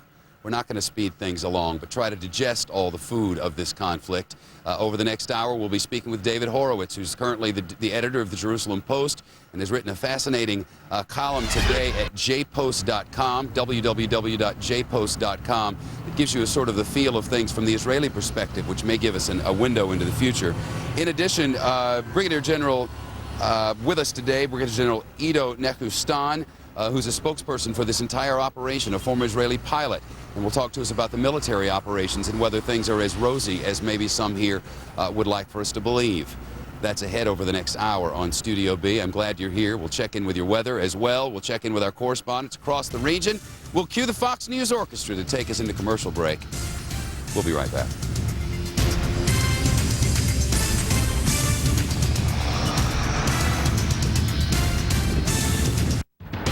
The captioning for this program is brought to you by... New from the makers of Head-On, introducing Activon. Arthritis pain? Activon. Apply directly where it hurts.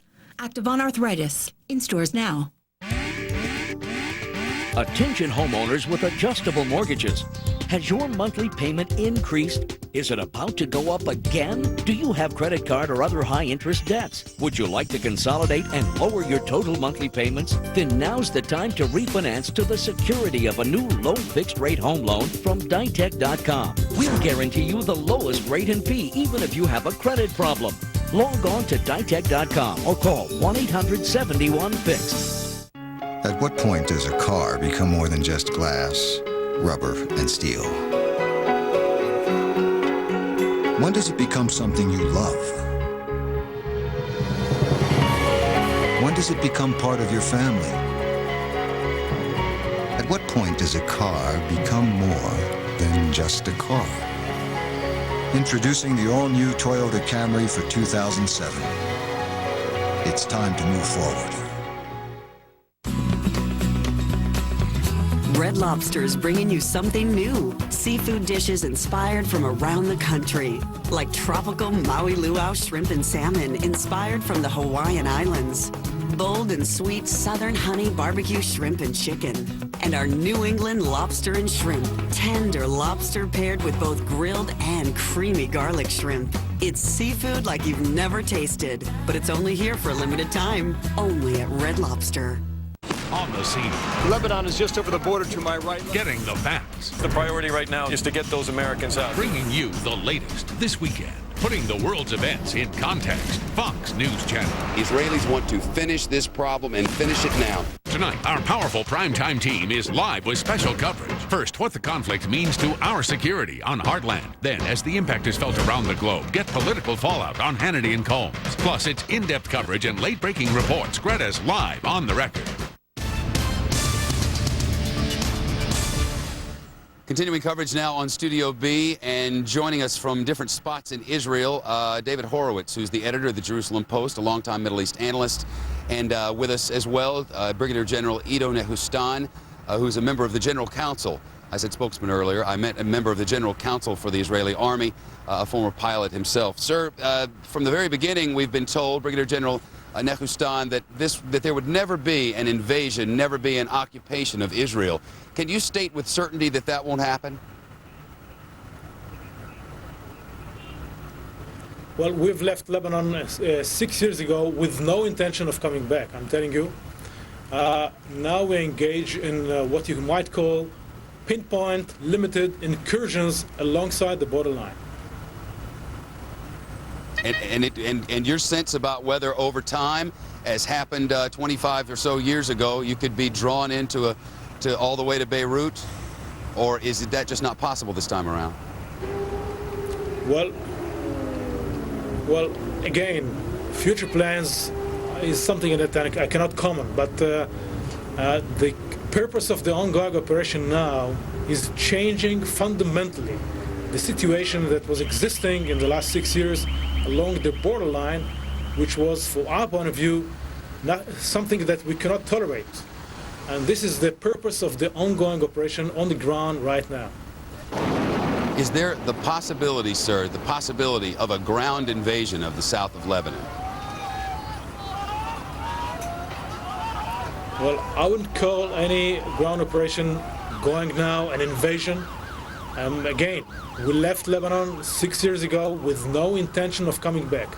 Yet, something has emerged in Lebanon, which was an army within a state having its own agenda. And the Hezbollah terror organization is a power that now threatens not only the state of Israel, but I believe the region, and it has much to do with the projection on the global war against terrorism as a whole. And that we have to deal with now. When Western, I'm sorry for the interruption. David Horowitz with Western media representatives across the board saying going back into Lebanon is like the United States going back into Vietnam. Is that a fair assessment? And to what degree are the Israeli people concerned about a move in that direction? Well, I'd be very wary of comparisons. I'm telling you the Israeli public is, I think, almost across the board behind what the Israeli army is doing. There's a sense in Israel that over 6 years after Israel pulled back with UN guarantees, remember, to the sovereign international border, and that the Lebanese army was going to deploy and Hezbollah was going to be dismantled. Instead of that, you had a terror group that's built up 12,000 rockets. It's got rockets there that can hit Tel Aviv, which the Iranians apparently aren't letting them fire at the moment. But really took Lebanon hostage and was now holding Israel hostage. And there's, even as a quarter of Israel has spent more than a week now on and off inside bomb shelters, with literally hundreds of rockets falling some days and dozens, for example, today, the Israeli public, I think, on the whole feels that the army has had no choice and Hezbollah has to be heavily weakened and then removed in partnership with the international community. David, you said they have weapons which can hit Tel Aviv, but Iran is not letting them fire them. To what degree, in your mind and in the minds of the Israeli public, is Iran in charge here, and to what end? Well, Iran makes no secret of its ambition to eliminate Israel.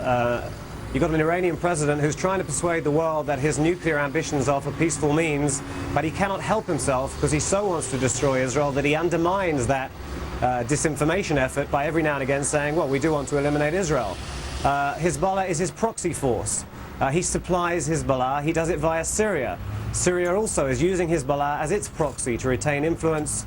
It also is hostile to Israel and an enemy state to Israel. So you have this maybe 1,000 fighters of Hezbollah and a few thousand more who have got engaged in the fighting now.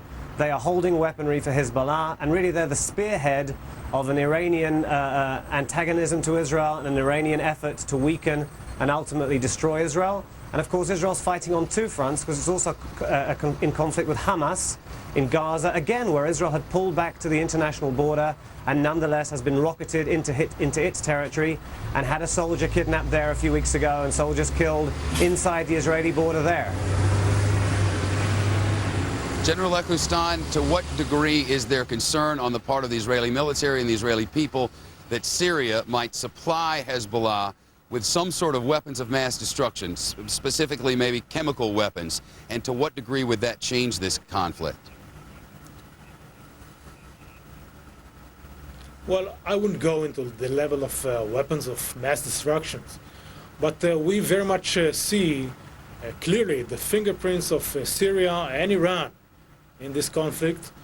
All these longer-range missiles that have been fired on Haifa and other cities in Israel, actually Syrian-made or Iranian-made, both types. So this is Syrian, yes, they try to supply and support Hezbollah. They have built this power, this enormous area of rockets in Lebanon in the Hezbollah hands, and they're supporting them now as well. General Ekustan, stay with us. David Horowitz, you as well. Much more coming up on a special edition of Studio B. We'll continue our discussion with these two experts in the field as they join us live from inside Israel. In addition, we'll hit some of the other hot spots of the day, including going down to Haifa, where we'll get the latest on operations there and the possibility of a breakthrough in Gaza. Might diplomacy be taking hold? There has been breaking news over the past few hours on that front. Also, we'll go across the border into Lebanon to the city of Tyre, where by the tens of thousands they are running for their lives as Israeli bombs and artillery drop on them and all around their neighborhoods. To what degree is Lebanon being destroyed? And how many fears are there that new terrorists are being created? All that next on Studio B.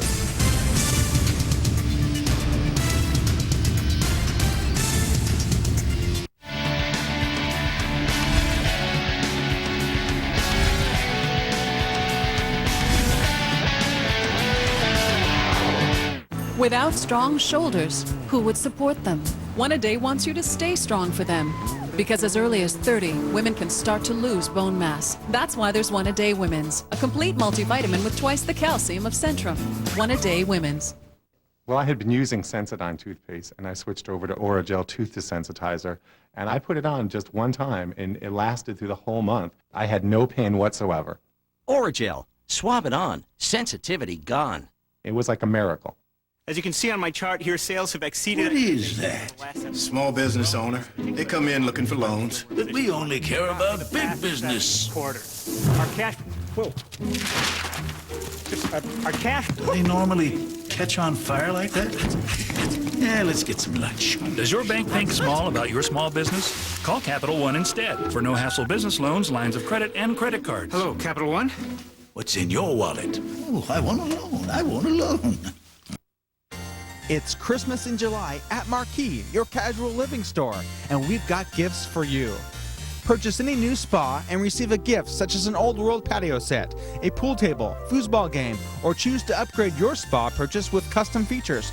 Plus, during Christmas in July, every spa purchase includes a spa cover, a chemical startup kit, and free delivery. Marquee, your casual living store in Tigard and Clackamas, or visit our factory outlet store in Salem on South Commercial.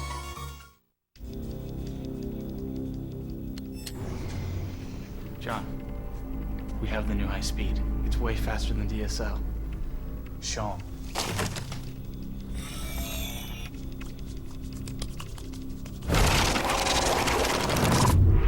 It's a pagoda. Tell me you have more.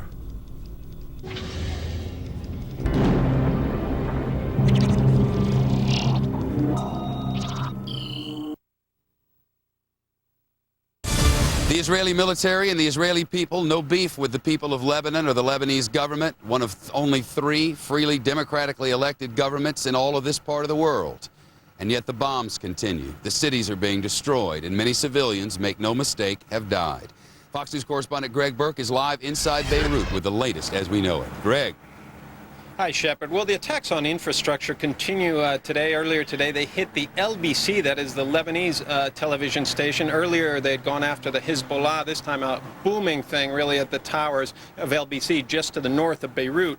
Refugee crisis becoming quite grave, especially as hundreds of thousands of Lebanese try to flee the south. This will continue to be a major problem as some 55 bridges have been hit across the country. So once again, even people trying to get out having difficulty doing it. Some humanitarian aid has arrived at the ports, but that too having trouble getting to the people. Israeli tanks have crossed the border, not a full-scale invasion, and perhaps the Lebanese are not afraid of that. I'm not saying they're not afraid of it, but they know that in the past when the Israelis have occupied the territory, they have made big losses. We spoke with the Prime Minister today of Lebanon. He says that the Lebanese army will push that back. He says this is a sovereign nation. When they cross your borders, that is what they do. Exactly how they'll do that, because it's not a very strong army, we'll find out. The Prime Minister was very strong, Shepard, in saying it really doesn't make much difference whether they do a full-scale land invasion or not. He said either by land, by sea, or by air,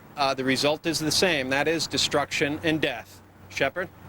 Greg Burke live for us in Beirut. Greg, thanks very much. Back to our guests now, David Horowitz and Brigadier General Ido Nehustan. Brigadier General, I'd like to start with you. To what degree are Israeli forces attempting to limit civilian casualties on the ground, and included in that 67 bodies to be buried in a mass grave? How worried are you that you're creating more terrorists across the border? Well, I'm telling you, I know the process of choosing the targets. We are so careful in choosing the right targets and trying to discriminate them from civilian and civilian casualties. But this war is all about terrorists that fire missiles on our civilian population all over the northern part of Israel from within their own civilians. So where are the targets They are in their own cities, and we have to discriminate. I'm telling you, we're doing the utmost effort to minimize any collateral damage. Thus, we called upon any civilian in South Lebanon, if you are, or Lebanon itself, if you are in the vicinity of any terrorist activity, please leave. We don't want to hurt you. We don't want to cause any collateral damage. But nevertheless, this is the war we have to fight. On day one, a tank went in, General Nehustan, a tank went in, 4 people killed. 2 days ago, 2 of your soldiers killed when they were ambushed on the other side of the border. Yesterday, 3 killed by Hezbollah. Today, reports by Hezbollah of the destruction of 3 of your tanks. Is this going as you hoped it would? Well, I will tell you this. All in all, we feel that the campaign, the operation is going on as planned.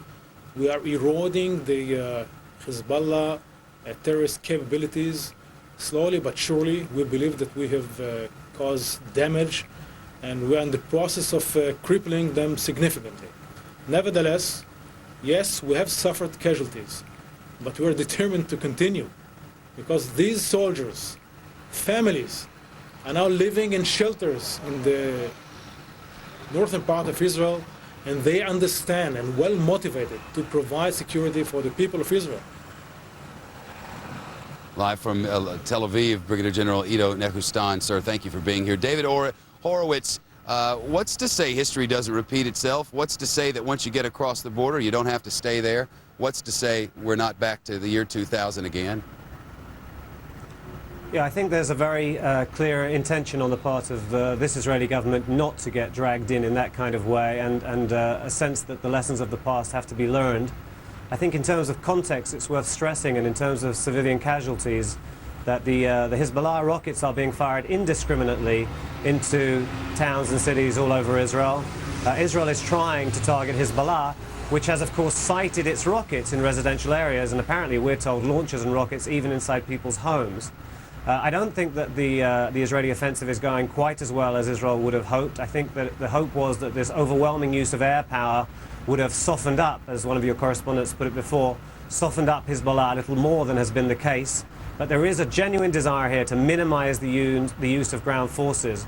There's an awareness also of the 6 years that Hezbollah has had to lay traps for those ground forces. As you say, a tank was blown up the other day 70 meters just across the border inside Israel after the soldiers were kidnapped. That tank was blown up and absolutely ripped to shreds, and 4 soldiers were killed. And I imagine the Israeli Army Chief of Staff has nightmares about more such incidents, the more he has to resort to using ground forces, and that's why there's this effort to limit that use. Of course, in the beginning, the hope was that the aerial campaign and the artillery fire would do the trick. Then there was the hope that special forces would do the trick. Now there's the hope that sending in larger groups with tanks will do the trick. When is it that some may come to the realization that Hezbollah has been planning this for 6 years and they're ready for you? First of all, I think that realization is absolutely there. I think what you're seeing really now this weekend is slightly more of the use of the ground forces, but with a very limited objective. It's my understanding that the Israeli army wants to clear really a kilometer north of the border of Hezbollah infrastructure. The ground force ambitions do not go beyond that. What was that? Everything else at the moment, as far as I know, is being done from the air.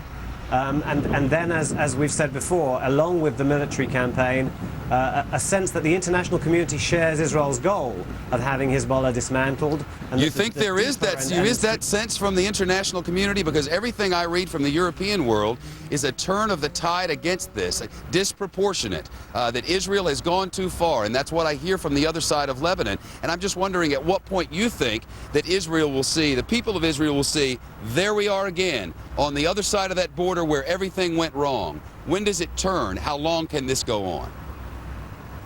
I'm sure that's a consideration. I think the American government has been pretty robust in backing Israel on this, and I think some of the European governments have been pretty strong. What's notable about this, and why I think the leaders of world opinion, UN accepted and some European leaders accepted, why the leaders came out with Israel is that much of the moderate Arab world, or the relatively moderate Arab world, Saudi Arabia, Jordan, Egypt, when those soldiers were kidnapped and the Israeli soldiers were killed in what triggered this whole escalation, those three countries came out and said, well, of course Hezbollah has to be dismantled. It's taken Lebanon hostage. And that's a very uncommon sharing of goals with Israel.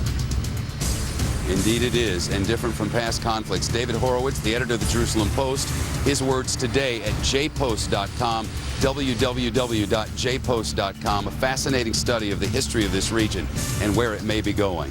Coming up from Studio B, live today from the Middle East, we'll have your weather forecast for the rest of your weekend. In addition, bottom of the hour headlines, and we'll head across the border into Lebanon. What is it like to have Israeli artillery raining down? We'll show you that in just a moment on Studio B. So, tell me in your own words a little bit about Geico. Well, it's one-stop shopping, really, Geico.com. You can get a free rate quote, you could compare coverage options, you could file a claim, pay your bill online, even, have a little chat with an associate if you need help. What about you? Can they chat with you? I'm here for Geico, love. Let's not delve into my personal life, eh? Geico. 15 minutes could save you 15% or more on car insurance. Hi, Richard Thalheimer here to share with you the number 5 reason Ionic Breeze is the most popular air purifier in America. It's the only one where you never have to buy a replacement filter. That's why most air purifiers don't work. People forget to change the filters, but Ionic Breeze has a permanent filter, and you'll be amazed to see what it collects on that grid, and so happy it's not in your lungs. Please, let me send you an Ionic Breeze for your own 2-month home trial. I guarantee you'll sleep better or feel better. And if not, call me for a complete refund. I'll even pay the shipping both ways. You have nothing to lose and everything to gain. We all deserve to breathe fresh, clean air, especially in our homes. With the Sharper Image Clean Air Now campaign, you can. For the very first time, America's most trusted brand of air purifier is offering an additional Ionic Breeze Quadra for free. The Ionic Breeze charges incoming air, so pollen, dust, dander, and other irritants attach to the collection grid. Then air passes through the new Ozone Guard grill coated with Premier Catalyst coating, recognized by the EPA as a newer way to reduce air pollution because it helps convert smog and ozone into pure oxygen. You have to move air to clean it, and the Ionic Breeze cleans and circulates air with no fans, no filters, silently. Order today and we'll give you a free $69 bathroom Ionic Breeze to keep small rooms fresher 24 hours a day. We'll even pay your shipping so you can use the Ionic Breeze risk-free for 2 months. If you decide to send it back for any reason, we'll pay that shipping too and keep the bathroom Ionic Breeze as our gift.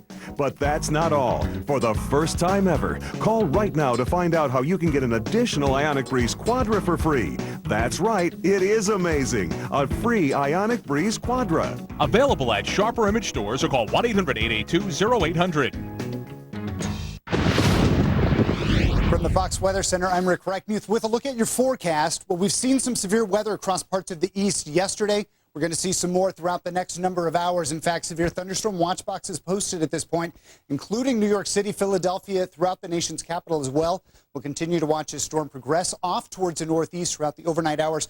Could be looking at some flooding. Here's a look at the current temperatures. You'll notice along with that cloud cover, temperatures a little more comfortable across parts of the east, but all of the warm weather we've seen this week is moving off towards the west. In the next number of days, we'll continue to see record-breaking temperatures potentially from the deserts of Arizona all the way up in throughout some of the valley areas in towards Washington and Oregon. Here's a look at your forecast for the day tomorrow. Seattle, not so bad, but we'll still be pushing 100 degrees in around Portland and down towards Los Angeles, still into the mid-90s.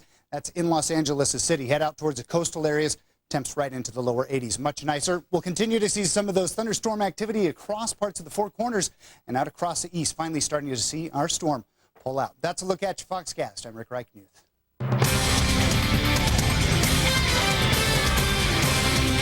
From America's Newsroom, hello everyone. I'm Julie Banderas with your very latest headlines here on Fox. U.S. troops not pulling out of Iraq anytime soon. That's according to the Pentagon, which says a surge in violence across Baghdad will pull and put troop withdrawals on hold for now. Now, with more reinforcements heading overseas next month as scheduled, this as at least 7 Shiites were gunned down near the Baghdad airport today, and 2 explosions rocked the capital, killing at least 1 civilian.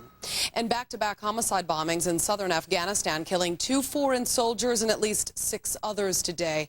The bombers hit a coalition convoy in Kandahar, an area with a strong Taliban presence. This violence comes a little more than a week before NATO takes over security in that part of the country. A UN Security Council resolution on Iran may be in jeopardy. Russia now appears to be backing off earlier signals that it would support a hard-line approach to deal with Iran's nuclear research. The resolution calling for the immediate end of the program or possible sanctions. Russia's apparent reversal jeopardizes the united front President Bush wanted to deal with the situation. And severe thunderstorms tearing through eastern Massachusetts, and look at the damage there. Strong winds snapping the tops off of trees, knocking down power lines. What a mess. 8 people were injured in all of this when lightning struck a tree near a church in Worcester. And those are your very latest headlines. I'm Julie Banderas. I'll be back for Big Story Weekend, at 5 p.m. Eastern. Now back to Studio B with Shepard Smith. He's live on the Israel-Lebanon border. Shep.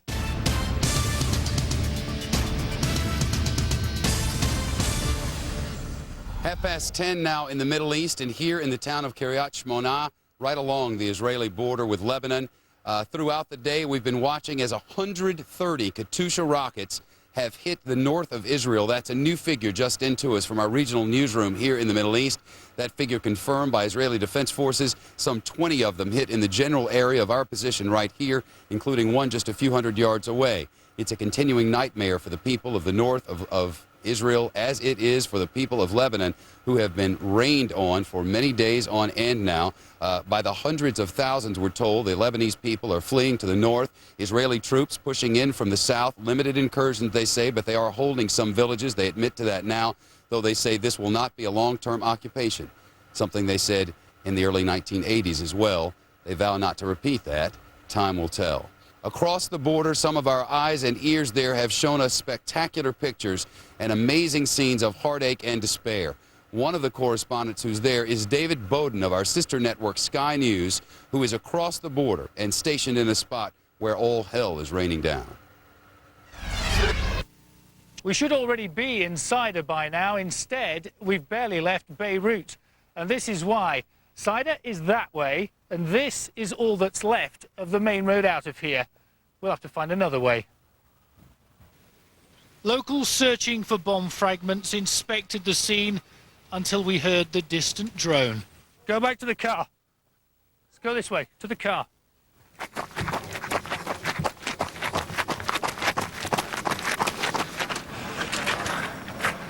We just had to run away from the road because we could hear the planes above us again, and it was just too risky to stay there.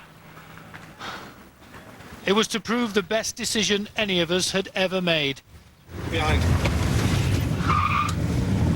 Alerted by the huge bang behind us, the smoke and debris of another attack.